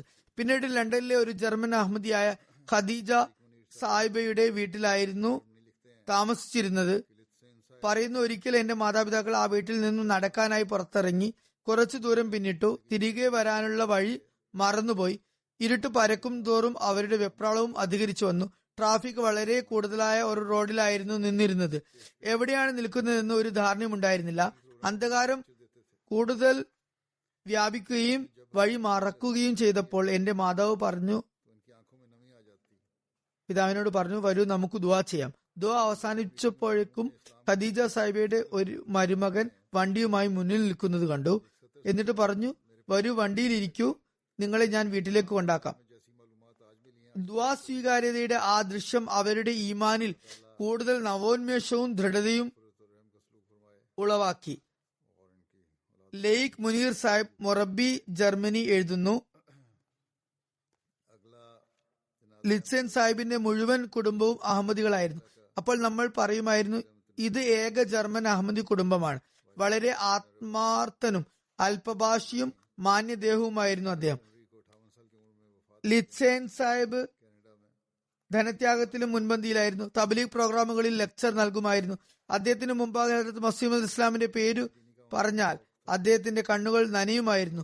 ഒരു തബ്ലീഗ് മീറ്റിംഗിൽ മർഹൂം ഇസ്ലാമിക അധ്യാപനങ്ങളെ എത്രമാത്രം സുന്ദരമായ നിലയിൽ അവതരിപ്പിച്ചു എന്നാൽ ഒരു 70 വയസ്സുള്ള ജർമ്മൻകാരൻ എന്റെ അടുത്ത് വന്നു പറഞ്ഞു, ഇസ്ലാമിനെ കുറിച്ച് ഇന്ന് എനിക്ക് ലഭിച്ചത്ര അറിവുകൾ മുമ്പ് ഒരിക്കലും തന്നെ ലഭിച്ചിട്ടില്ല. അള്ളാഹു അദ്ദേഹത്തോട് മഗ്ഫിറത്തോടും കാരുണ്യത്തോടും കൂടി പെരുമാറട്ടെ. അദ്ദേഹത്തിന്റെ സന്താനങ്ങളെയും അഹമ്മദിയത്തിൽ നിലനിർത്തട്ടെ. അടുത്ത ജനാസ ബഹുമാനപ്പെട്ട റദിയ തൻവീർ സാഹിബ കാനഡയുടേതാണ്. അവർ ഖലീൽ അഹമ്മദ് തൻവീർ സാഹിബ് മൊറബി സിൽസില വൈസ് പ്രിൻസിപ്പൽ ജാമിയ റബിയുടെ ഭാര്യയാണ്. ജനുവരി 27 58 വയസ്സിൽ കാനഡയിൽ വെച്ച് വഫാത്തായി. അവർക്ക് ക്യാൻസർ രോഗമായിരുന്നു. മർഹൂമയ്ക്ക് ചെറുപ്പം മുതൽക്കേ ദീനി പ്രവർത്തനങ്ങളിൽ വളരെയധികം താല്പര്യമായിരുന്നു. അത് മരണം വരെ നിലനിന്നു. 22 വർഷം ഓഫീസ് ലജ്ന ഇമായില്ല പാകിസ്ഥാൻ, അതുപോലെ ഓഫീസ് മിസ്ബാഹ് മാസിക എന്നിവിടങ്ങളിൽ വിവിധ വകുപ്പുകളിൽ റൈറ്റർ അക്കൗണ്ടന്റായി സേവനമനുഷ്ഠിച്ചു. രോഗാവസ്ഥ വരെ ഈ സേവനം തുടർന്നുപോയി. ഹദ്റത്ത് ചോട്ടിയാപ്പ സാഹിബയോടൊപ്പം ഒരുപാട് സേവനങ്ങൾക്കുള്ള തൗഫീക്ക് അവർക്ക് ലഭിച്ചു. ഒരുപാട് പഠിക്കാനായി അവരുടെ ദുആകളും ഒരുപാട് ഇവർക്ക് ലഭിച്ചു. അള്ളാഹു അവരോട് പുറമെയോടും കാരുണ്യത്തോടും വർത്തിക്കട്ടെ. അടുത്ത ജനാസ മിയ മൻസൂർ അഹമ്മദ് ഗാലിബ് സാഹിബിന്റേതാണ്. ഇദ്ദേഹം ഷേർ മുഹമ്മദ് സാഹിബ് ഓഫ് ദോദ ജില്ല സർഗോദയുടെ മകനാണ്. ഫെബ്രുവരി 7 വഫാത്തായി. ഇന്നാലില്ലാഹി വ ഇന്നാ ഇലൈഹി റാജിഊൻ. അദ്ദേഹത്തിന്റെ ജ്യേഷ്ഠ സഹോദരന് 1955 അഹമ്മദിയത്ത് സ്വീകരിക്കാനുള്ള തൗഫീഖ് ലഭിച്ചു. ജ്യേഷ്ഠനോടൊപ്പം ഇദ്ദേഹം റബുവയിലേക്ക് പോയിക്കൊണ്ടിരുന്നു. അവിടെ വെച്ച് ഇദ്ദേഹവും ബയ്യത്ത് ചെയ്തു. അദ്ദേഹത്തിന്റെ മകനായ ബഷീർ അഹമ്മദ് സാഹ് ബെൽജിയം പറയുന്നു, അദ്ദേഹം ഖിലാഫത്തിൽ അനുരക്തനായിരുന്ന ഒരു വ്യക്തിയായിരുന്നു. ഖിലാഫത്തിന്റെ അനുസരണത്തിൽ യാതൊരു വ്യാഖ്യാനവും നടത്തിയിരുന്നില്ല, മറിച്ച് അതേപടി പ്രവർത്തിക്കണമെന്ന് ധരിച്ചിരുന്ന വ്യക്തിയായിരുന്നു. എനിക്ക് അദ്ദേഹത്തെ വ്യക്തിപരമായും പരിചയമുണ്ട്. തീർച്ചയായും അദ്ദേഹം ആത്മാർത്ഥതയോടും വിശ്വസ്തയോടും കൂടി ജമാഅത്തിനെ സേവിക്കുന്ന വ്യക്തിയും ഖിലാഫത്തിനെ അനുസരിക്കുന്ന ആളുമായിരുന്നു. ദീനിനെ ദുനിയാവിനേക്കാൾ മുന്തിക്കുന്നയാളും ദീനി സേവകനും അതിഥി സൽക്കാര പ്രിയനും ദർവേഷ് പ്രഗതനുമായിരുന്നു. ദീനാനുകമ്പനും എല്ലാവരുമായി നല്ല നിലയിൽ ഇടപെടുന്നയാളും വാത്സല്യനിധിയും സർവപ്രിയനുമായ വ്യക്തിയായിരുന്നു. അള്ളാഹുവിന്റെ അനുഗ്രഹത്താൽ അദ്ദേഹത്തിന് ജില്ലാ തലത്തിൽ തന്നെ ഖുദ്ദാമുൽ അഹമ്മദിയുടെയും അതുപോലെ അൻസാറുള്ളയുടെയും അതുപോലെ ജമാഅത്തിന്റെയും സെക്രട്ടറി സെക്രട്ടറി വഖഫ് ജദീദ്, സെക്രട്ടറി തരീഖ് ജദീദ് ജില്ല എന്ന നിലയിൽ സേവനമനുഷ്ഠിക്കാനുള്ള തൗഫീക്ക് ലഭിച്ചു. സർഗോദയിലും വളരെ മികച്ച നിലയിൽ അദ്ദേഹത്തിന് സേവനമനുഷ്ഠിക്കാനായി. അദ്ദേഹത്തിന്റെ ഒരു പേരമകൻ സഫീർ അഹമ്മദ് ഇവിടെ ഓഫീസ് PS മൊറബി സിൽസിലയായി സേവനമനുഷ്ഠിക്കുന്നു. അള്ളാഹു മർഹൂമിനോട് പുറമെയോടും കാരുണ്യത്തോടും കൂടി പെരുമാറട്ടെ. അടുത്ത ജനാസ ബഹുമാനപ്പെട്ട ബുഷ്ര ഹമീദ് അൻവർ അദ്നി സാഹിബ, വൈഫ് ഓഫ് ഹമീദ് അൻവർ സാഹിബ് അദൻ യമന്റേതാണ്. അവർ ഇവിടെ നമ്മുടെ MTAയിലെ വോളണ്ടിയേഴ്സ് സേവകനായ ബഹുമാനപ്പെട്ട മുഹമ്മദ് അഹമ്മദ് അൻവർ സാഹിബിന്റെ മാതാവാണ്. അതുപോലെ മുനീർ അഹമ്മദ് ഓദേ സാഹിബ് പ്രൊഡക്ഷൻ ഡയറക്ടർ MTAയുടെ ഭാര്യ മാതാവുമാണ്. ഫെബ്രുവരി 14 വഫാത്തായത്. 69 വയസ്സായിരുന്നു പ്രായം. ഇന്നാ ലില്ലാഹി വ ഇന്നാ ഇലൈഹി റാജിഊൻ. അവർ ഹസ്രത്ത് മസീമുദ് അലി ഇസ്ലാമിന്റെ സ്വഹാബാക്കളായ ഹസ്രത്ത് ഹാജി മുഹമ്മദ് ദീൻ സാബ് ദയാൽവിയുടെയും ഹസ്രത്ത് ഹുസൈൻ ബിബി സാഹിബയുടെയും പേരക്കുട്ടിയായിരുന്നു. MTAയിൽ ഇവർക്ക് സേവനത്തിനുള്ള തൗഫീക്ക് ലഭിച്ചു. ലിക മഅൽ അറബ് എന്ന പ്രോഗ്രാമിന്റെ എല്ലാ ഡാറ്റകളും ട്രാൻസ്ഫർ ചെയ്യുന്നതിനായി ഒരു സുദീർഘകാലം അവർ സേവനമനുഷ്ഠിച്ചു. കൂടാതെ അൽ അറബിയയിലും സേവനമനുഷ്ഠിച്ചു വരികയായിരുന്നു. MTA അൽ അറബിയ എല്ലാ തരത്തിലുമുള്ള സേവനങ്ങൾ ചെയ്യുന്നതിലും സന്തോഷിച്ചിരുന്നു. വളരെ സഹനശീലിയും കൃതജ്ഞയുമായ വനിതയായിരുന്നു. അള്ളാഹു അവരോട് പൊറമയോടും കാരുണ്യത്തോടും കൂടി പെരുമാറട്ടെ. അടുത്ത ജനാസ ബഹുമാനപ്പെട്ട നൂറുസബ അസഫർ സായിബ മർബി സിൽസില എൽഡോറേഡ് കെനിയയുടേതാണ്. മാർച്ച് 25 വഫാത്തായി. 62 വയസ്സായിരുന്നു. ഇന്നാ ലില്ലാഹി വ ഇന്നാ ഇലൈഹി റാജിഊൻ. അവർ മൗലാന മുഹമ്മദ് സയ്യിദ് അൻസാരി സാഹിബ് മർഹൂം മർബി സിൽസിലയുടെ ഏറ്റവും ചെറിയ മകളായിരുന്നു. നസീം ബാജ്വ സാഹിബ് മർഹൂം ബ്രിട്ടണിന്റെ ഭാര്യ സഹോദരിയായിരുന്നു. അവരുടെ ഭർത്താവ് മിയ മുഹമ്മദ് അഫ്സൽ സാഹിബ് എഴുതുന്നു, അള്ളാഹുവിന്റെ അനുഗ്രഹത്താൽ 5 നേര നമസ്കാരവും തഹജ്ജുദും അവർ പതിവായി അനുഷ്ഠിച്ചിരുന്നു. സ്ഥിരമായി ദിവസവും വിശുദ്ധ ഖുർആൻ പാരായണം ചെയ്യുമായിരുന്നു. ദുആയിൽ അങ്ങേയറ്റത്തെ വിശ്വാസമായിരുന്നു. സ്വയം എല്ലായ്പ്പോഴും പ്രാർത്ഥന നിരതിയായിരുന്നു. മക്കളോടും എപ്പോഴും ദുആ ചെയ്യാൻ ഉണർത്തുമായിരുന്നു. കാലത്തിന്റെ ഖലീഫയുടെ ഖുതുബകൾ സ്ഥിരമായി ശ്രവിക്കുമായിരുന്നു. മക്കളുടെ തർബിയത്തിനായി സ്വയം തന്നെ അതിലുള്ള തിരഞ്ഞെടുത്ത പോയിന്റുകൾ കേൾപ്പിക്കുമായിരുന്നു. ഹദീസ്, ചരിത്രം, ജമാഅത്തിന്റെ പുസ്തകങ്ങൾ തുടങ്ങിയവയിൽ നിന്നും ഈമാൻ സംവർദ്ധകമായ സംഭവങ്ങൾ മക്കൾക്ക് കേൾപ്പിക്കുമായിരുന്നു. എപ്പോഴും ദീനീ സേവനത്തിനും ഖിലാഫത്തുമായി ബന്ധം സ്ഥാപിക്കുന്നതിനുമായി ഉദ്ബോധിപ്പിക്കുമായിരുന്നു. അള്ളാഹുവിന്റെ അനുഗ്രഹത്താൽ അവർ മൂസിയായിരുന്നു. ചന്ത നൽകുന്ന കാര്യത്തിൽ അസാധാരണമാം വിധം കൃത്യനിഷ്ഠത കാണിച്ചിരുന്നു. ചില സാമ്പത്തിക പദ്ധതികളിലും എല്ലാതരം സാമ്പത്തിക പദ്ധതികളിലും ഭാഗഭാക്കാകുമായിരുന്നു. അതിഥി സൽക്കാര കാര്യത്തിൽ അള്ളാഹു അവർക്ക് വളരെയധികം വിശാല മനസ്കത പ്രദാനം ചെയ്തിരുന്നു. പറയുന്നു, മർഹൂമിയോടൊപ്പം ഞാൻ 21 വർഷമായി കൂടെ കഴിയുന്നുണ്ട്. അക്കാര്യത്തിൽ അവർ അങ്ങേയറ്റം അനുകമ്പാലുവും അഭിനന്ദാർഹയുമായിരുന്നു. ഈ ദാമ്പത്യം വളരെ പ്രശംസനീയമാണ്. ജഫർ സാഹിബിന്റെ ആദ്യ ഭാര്യ ഒരു അപകടത്തിൽ ഫിജിയിൽ വെച്ച് ഇദ്ദേഹം മുബല്ലിഗായിരുന്നു അവിടെ ഷഹീദാകുകയുണ്ടായി. 3 പെൺകുട്ടികളും ഒരു ആൺകുട്ടിയുമായിരുന്നു. 4 മക്കളോടൊപ്പമാണ് ഇവരുടെ വിവാഹം നടന്നത്. ജഫർ സാഹിബിന്റെ 2ാം വിവാഹമായിരുന്നു അത്. ആദ്യ ഭാര്യയിൽ 2 പെൺകുട്ടികളായിരുന്നു. അവർക്കും ഇവർ മാതൃതുല്യമായ സ്നേഹം നൽകി. അതേക്കുറിച്ച് ആ പെൺകുട്ടികൾ സ്വയം ഇങ്ങനെ പറയുന്നു, ഞങ്ങൾക്ക് ഒരു ഉമ്മയില്ലാത്തതിന്റെ കുറവ് ഒരിക്കലും അവർ അനുഭവിപ്പിച്ചില്ല. എപ്പോഴും അവരുടെ നല്ല തർബിയത്ത് തന്നെ ചെയ്തു, പഠിപ്പിക്കുകയും ചെയ്തു. മക്കളോടുള്ള സൽപെരുമാറ്റം കാഴ്ചവെച്ചു എന്ന് മാത്രമല്ല, ജഫർ സാഹിബ് പറയുന്നു, എന്റെ മുൻ ഭാര്യയുടെ കുടുംബത്തോടും എത്രമാത്രം നല്ല നിലയിൽ പെരുമാറി എന്നാൽ അവർക്കും ഇവരുടെ സൽപെരുമാറ്റം കാരണം ഇവരോട് വളരെയധികം ഇഷ്ടമായിരുന്നു. അദ്ദേഹത്തിന്റെ മകൾ പറയുന്നു, ഇവർ ഞങ്ങളുടെ ജീവിതത്തിൽ ഒരു പ്രകാശത്തോടും ഒരു ആശ്രയമായും ഒരു വാത്സല്യനിധിയായ മാതാവുമായും ആണ് കടന്നു വന്നത്. ഞങ്ങളെ ഒരുപാട് സ്നേഹിച്ചു. ഞങ്ങൾക്ക് ഒരിക്കൽ പോലും സ്വന്തം മാതാവിന്റെ നഷ്ടത്തെ ഓർമ്മിക്കാനുള്ള വക നൽകിയില്ല. അവർക്ക് സ്വന്തം മകളും ഉണ്ടായിരുന്നു. എന്നാൽ ഈ 3 പെൺകുട്ടികളും തമ്മിൽ യാതൊരു വ്യത്യാസവും അവർ കാണിച്ചിരുന്നില്ല. നിസ്വാർത്ഥയും ത്യാഗമനസ്കയുമായിരുന്നു. അള്ളാഹുവിന്റെ അസ്തിത്വത്തിൽ സർവം ഭരമേൽപ്പിക്കലും അഹമ്മദിയ ഖിലാഫത്തുമായി ബന്ധം വയ്ക്കലും മതാധ്യാപനങ്ങളെ മുറുകെ പിടിക്കുന്നതും സംബന്ധിച്ച് എപ്പോഴും ഉപദേശിച്ചിരുന്നു.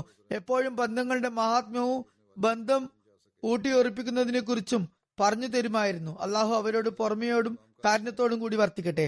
അടുത്ത ജനാസ സുൽത്താൻ അലി റേഹാൻ സാഹിബിന്റേതാണ്. ഇദ്ദേഹം മുഹമ്മദ് അഹമ്മദ് നെയ്ം സാഹിബ് മൊറബി സിൽസില മർക്കസി അറബി ഡെസ്ക് UK യുടെ പിതാവാണ്. മാർച്ച് 23 83-ാമത്തെ വയസ്സിൽ വഫാത്തായി. ഇന്നാ ലില്ലാഹി വ ഇന്നാ ഇലൈഹി റാജിഊൻ. മുഹമ്മദ് അഹമ്മദ് സാഹിബ് എഴുതുന്നു, ഞങ്ങളുടെ പിതൃ സഹോദരൻ സ്വയം പഠനം നടത്തി 1958 ബയ്യത്ത് ചെയ്തതാണ്. അതിനുശേഷം എന്റെ പിതാവിനെ തബ്ലീഗ് ചെയ്തു. ജൽസ റബുവയ്ക്ക് പിതാവിനെ അയച്ചു. 1-2 പുസ്തകങ്ങൾ വായിച്ച ശേഷം അള്ളാഹുവിന്റെ അനുഗ്രഹത്താൽ എന്റെ പിതാവും ബയ്യത്ത് ചെയ്തു. തുടർന്ന് പറയുന്നു, ബയ്യത്തിന് ശേഷം 2 സഹോദരന്മാർക്കും ഒരുപാട് എതിർപ്പുകൾ നേരിട്ടു. കൊലപാതക ശ്രമം പോലും നടന്നു. എന്നാൽ അള്ളാഹു സംരക്ഷിച്ചു.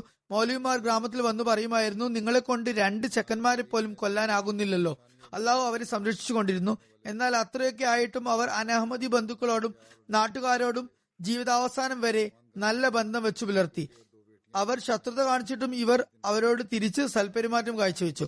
അദ്ദേഹത്തിന് 2 ആൺകുട്ടികളും 6 പെൺകുട്ടികളുമാണ്. അള്ളാഹു അദ്ദേഹത്തോട് പുറമെയോടും കാരണത്തോടും കൂടി പെരുമാറട്ടെ. മുഹമ്മദ് നെയ്യം സാഹിബിനും തന്റെ പിതാവിന്റെ ജനാസക്കായി പോകാൻ സാധിച്ചില്ല. അടുത്ത ജനാസ മൗലവി ഗുലാം ഖാദിർ സാഹിബ് മൊബലിക് സിൽസില വഖഫ് ജിന്ദഗി ഓഫ് കാലാബൻ ജില്ല രജോരി ജമ്മു കാശ്മീരിന്റേതാണ്. മാർച്ച് 26-ന് 56-ാം വയസ്സിൽ വഫാത്തായി. ഇന്നാ ലില്ലാഹി വ ഇന്നാ ഇലൈഹി റാജിഊൻ. മൗലവി ഗുലാം ഖാദിർ സാഹിബ് മർഹൂമിന്റെ കുടുംബത്തിൽ അദ്ദേഹത്തിന്റെ പിതാമഹൻ ബഹാദുർ അലി സാഹിബ് മുഖേനയാണ് അഹമ്മദിയത്തിന് തുടക്കം കുറിച്ചത്. ആ കുടുംബത്തിലെ 13 പേർ ദൈവാനുഗ്രഹത്താൽ ഇപ്പോൾ ജമാഅത്തിന്റെ സേവനത്തിൽ നിരതരാണ്. മുബല്ലിഗ് എന്ന നിലയിൽ 34 വർഷവും 6 മാസവും അദ്ദേഹത്തിന് സേവനത്തിനുള്ള തൗഫീക്ക് ലഭിച്ചു. മർഹൂമിന് എവിടെയൊക്കെ നിയമനം ലഭിച്ചുവോ അവിടെയൊക്കെ വളരെ സന്തോഷത്തോടെയും അധ്വാനത്തോടെയും അഭിനിവേശത്തോടെയും കൂടി താലീമിന്റെയും തർബീയത്തിന്റെയും ഉത്തരവാദിത്തങ്ങൾ അവസാനം വരെ കാഴ്ചവെച്ചു. തബ്ലീഗ് ചെയ്യാൻ നല്ല കഴിവായിരുന്നു.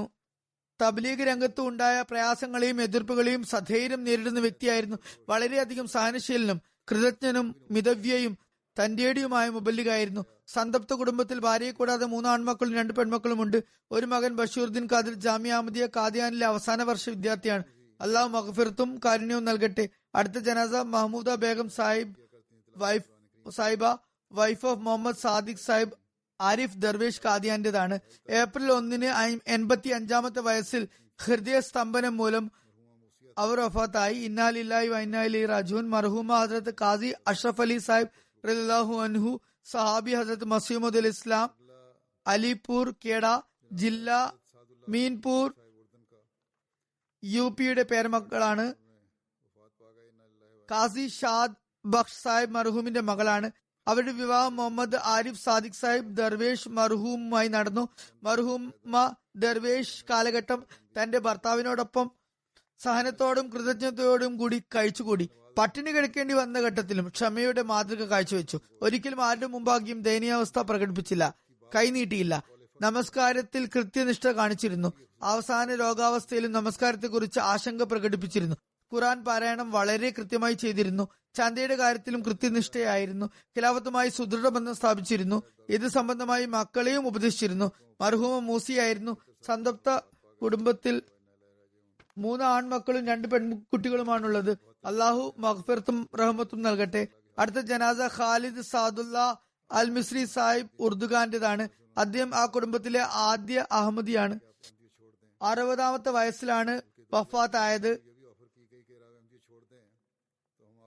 ഇന്നാ ലില്ലാഹി വ ഇന്നാ ഇലൈഹി റാജിഊൻ.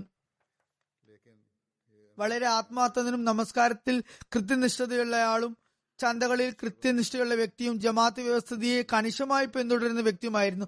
വളരെയധികം സൽപ്രകൃതനും അതിസൽക്കാരപ്രിയനും അതുപോലെ തന്നെ സോഷ്യലുമായിരുന്നു. വളരെ തണുത്ത പ്രകൃതനും അല്പഭാഷയുമായിരുന്നു. അദ്ദേഹത്തെ സംബന്ധിച്ചിടത്തോളം ഖലീഫയുടെ വാക്ക് അന്തിമ വിധിയായിരുന്നു.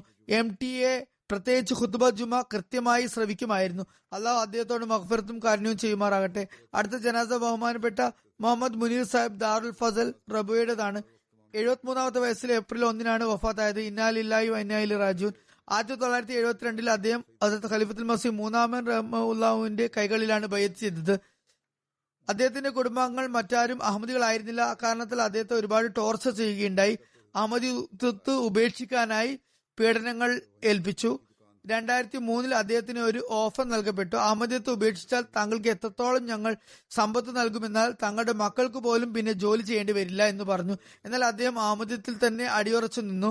അദ്ദേഹത്തിന്റെ മകൾ കമർ മുനീർ സാഹിബ് ഇസ്ലാമാബാദ് UK വഖഫ് ജിന്ദഗിയുടെ ഭാര്യയാണ്. ഒരു മകൻ താഹിർ വക്കാസ് വഖഫ് ജിന്ദഗിയാണ്. അള്ളാഹു മർഹൂമിനോട് മഗ്ഫിറത്തോടും കാരുണ്യത്തോടും കൂടി പെരുമാറട്ടെ. വളരെ സൽപ്രകൃതനും ആത്മാർത്ഥനുമായ വ്യക്തിയായിരുന്നു.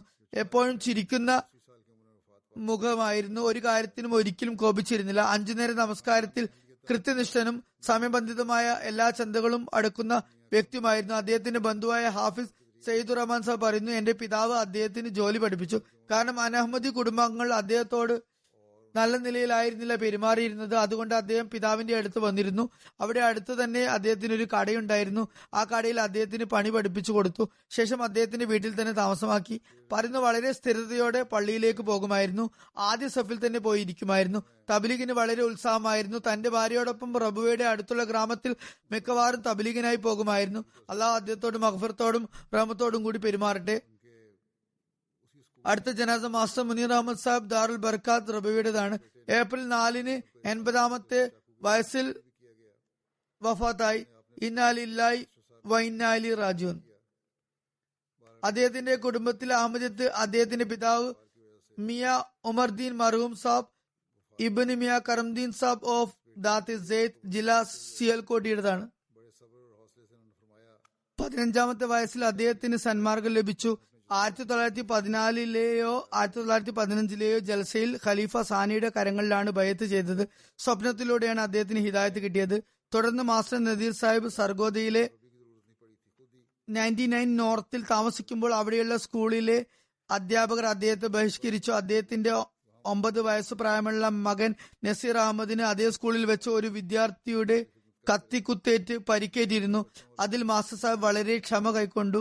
കുറച്ചു കാലം കഴിഞ്ഞ് ആ സമയത്ത് കുട്ടി രക്ഷപ്പെട്ടു. എങ്കിലും പനി പിടിച്ച് മരണപ്പെട്ടു. മകന്റെ മൃതദേഹം കബറിൽ ഇറക്കി വെക്കുമ്പോൾ അദ്ദേഹം അങ്ങേയറ്റത്തെ ക്ഷമയോടും ധൈര്യത്തോടും ഇപ്രകാരം പറഞ്ഞു, മകനെ, നീ നിന്റെ ശരീരത്തിൽ ജമാഅത്തിന്റെ സത്യസാക്ഷ്യവുമായാണ് വിടവാങ്ങുന്നത് എന്ന കാര്യത്തിൽ ഞാൻ അഭിമാനിക്കുന്നു. അദ്ദേഹം ആ ഗ്രാമത്തിൽ ടീച്ചർ ആയിരുന്നിടത്തോളം അവിടെ ഒരു മൗലമിന്റെയോ മൊറബിയുടെയോ ആവശ്യമുണ്ടായിരുന്നില്ല. സ്വയം തന്നെ ആ കടമകൾ നിറവേറ്റിയിരുന്നു. പിന്നീട് റബുവയ്ക്ക് അടുത്ത് അദ്ദേഹം നിയമിതനായി. അവിടെ നിന്നും റബുവയിലേക്ക് താമസം മാറ്റി. അവിടെയും സേവനങ്ങൾ കാഴ്ചവെച്ചു.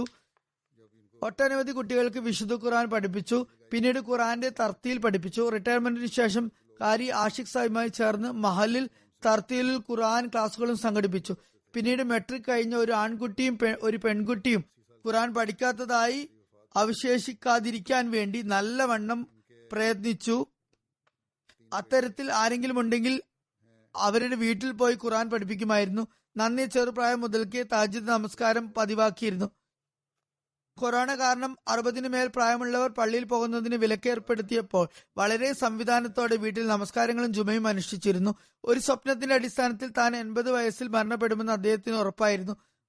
അത് അങ്ങനെ തന്നെ സംഭവിച്ചു. അദ്ദേഹത്തിന് 3 ആൺമക്കളുണ്ട്. ഒരു പെൺകുട്ടിയുമാണ് ഉള്ളതെന്ന് തോന്നുന്നു. എന്തായാലും അദ്ദേഹത്തിന്റെ 3 ആൺമക്കളും വഖഫ് സിന്ദഗികളാണ്. ഒന്ന് അസീസ് സാഹിബാണ്, ഇവിടെ ഇസ്ലാമാബാദിൽ സേവനമനുഷ്ഠിക്കുന്നു.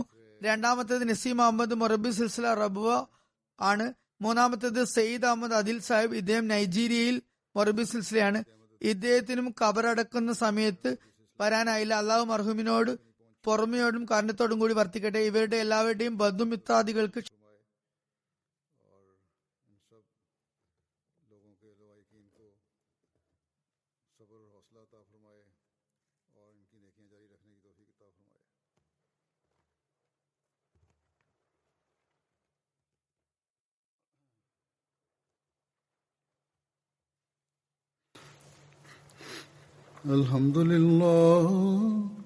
الحمد لله نحمده ونستعينه ونستغفره ونؤمن به ونتوكل عليه ونعوذ بالله من شرور أنفسنا ومن سيئات أعمالنا من يهده الله فلا مضل له ومن يضلل فلا هادي له ونشهد أن لا إله إلا الله ونشهد أن محمدا عبده ورسوله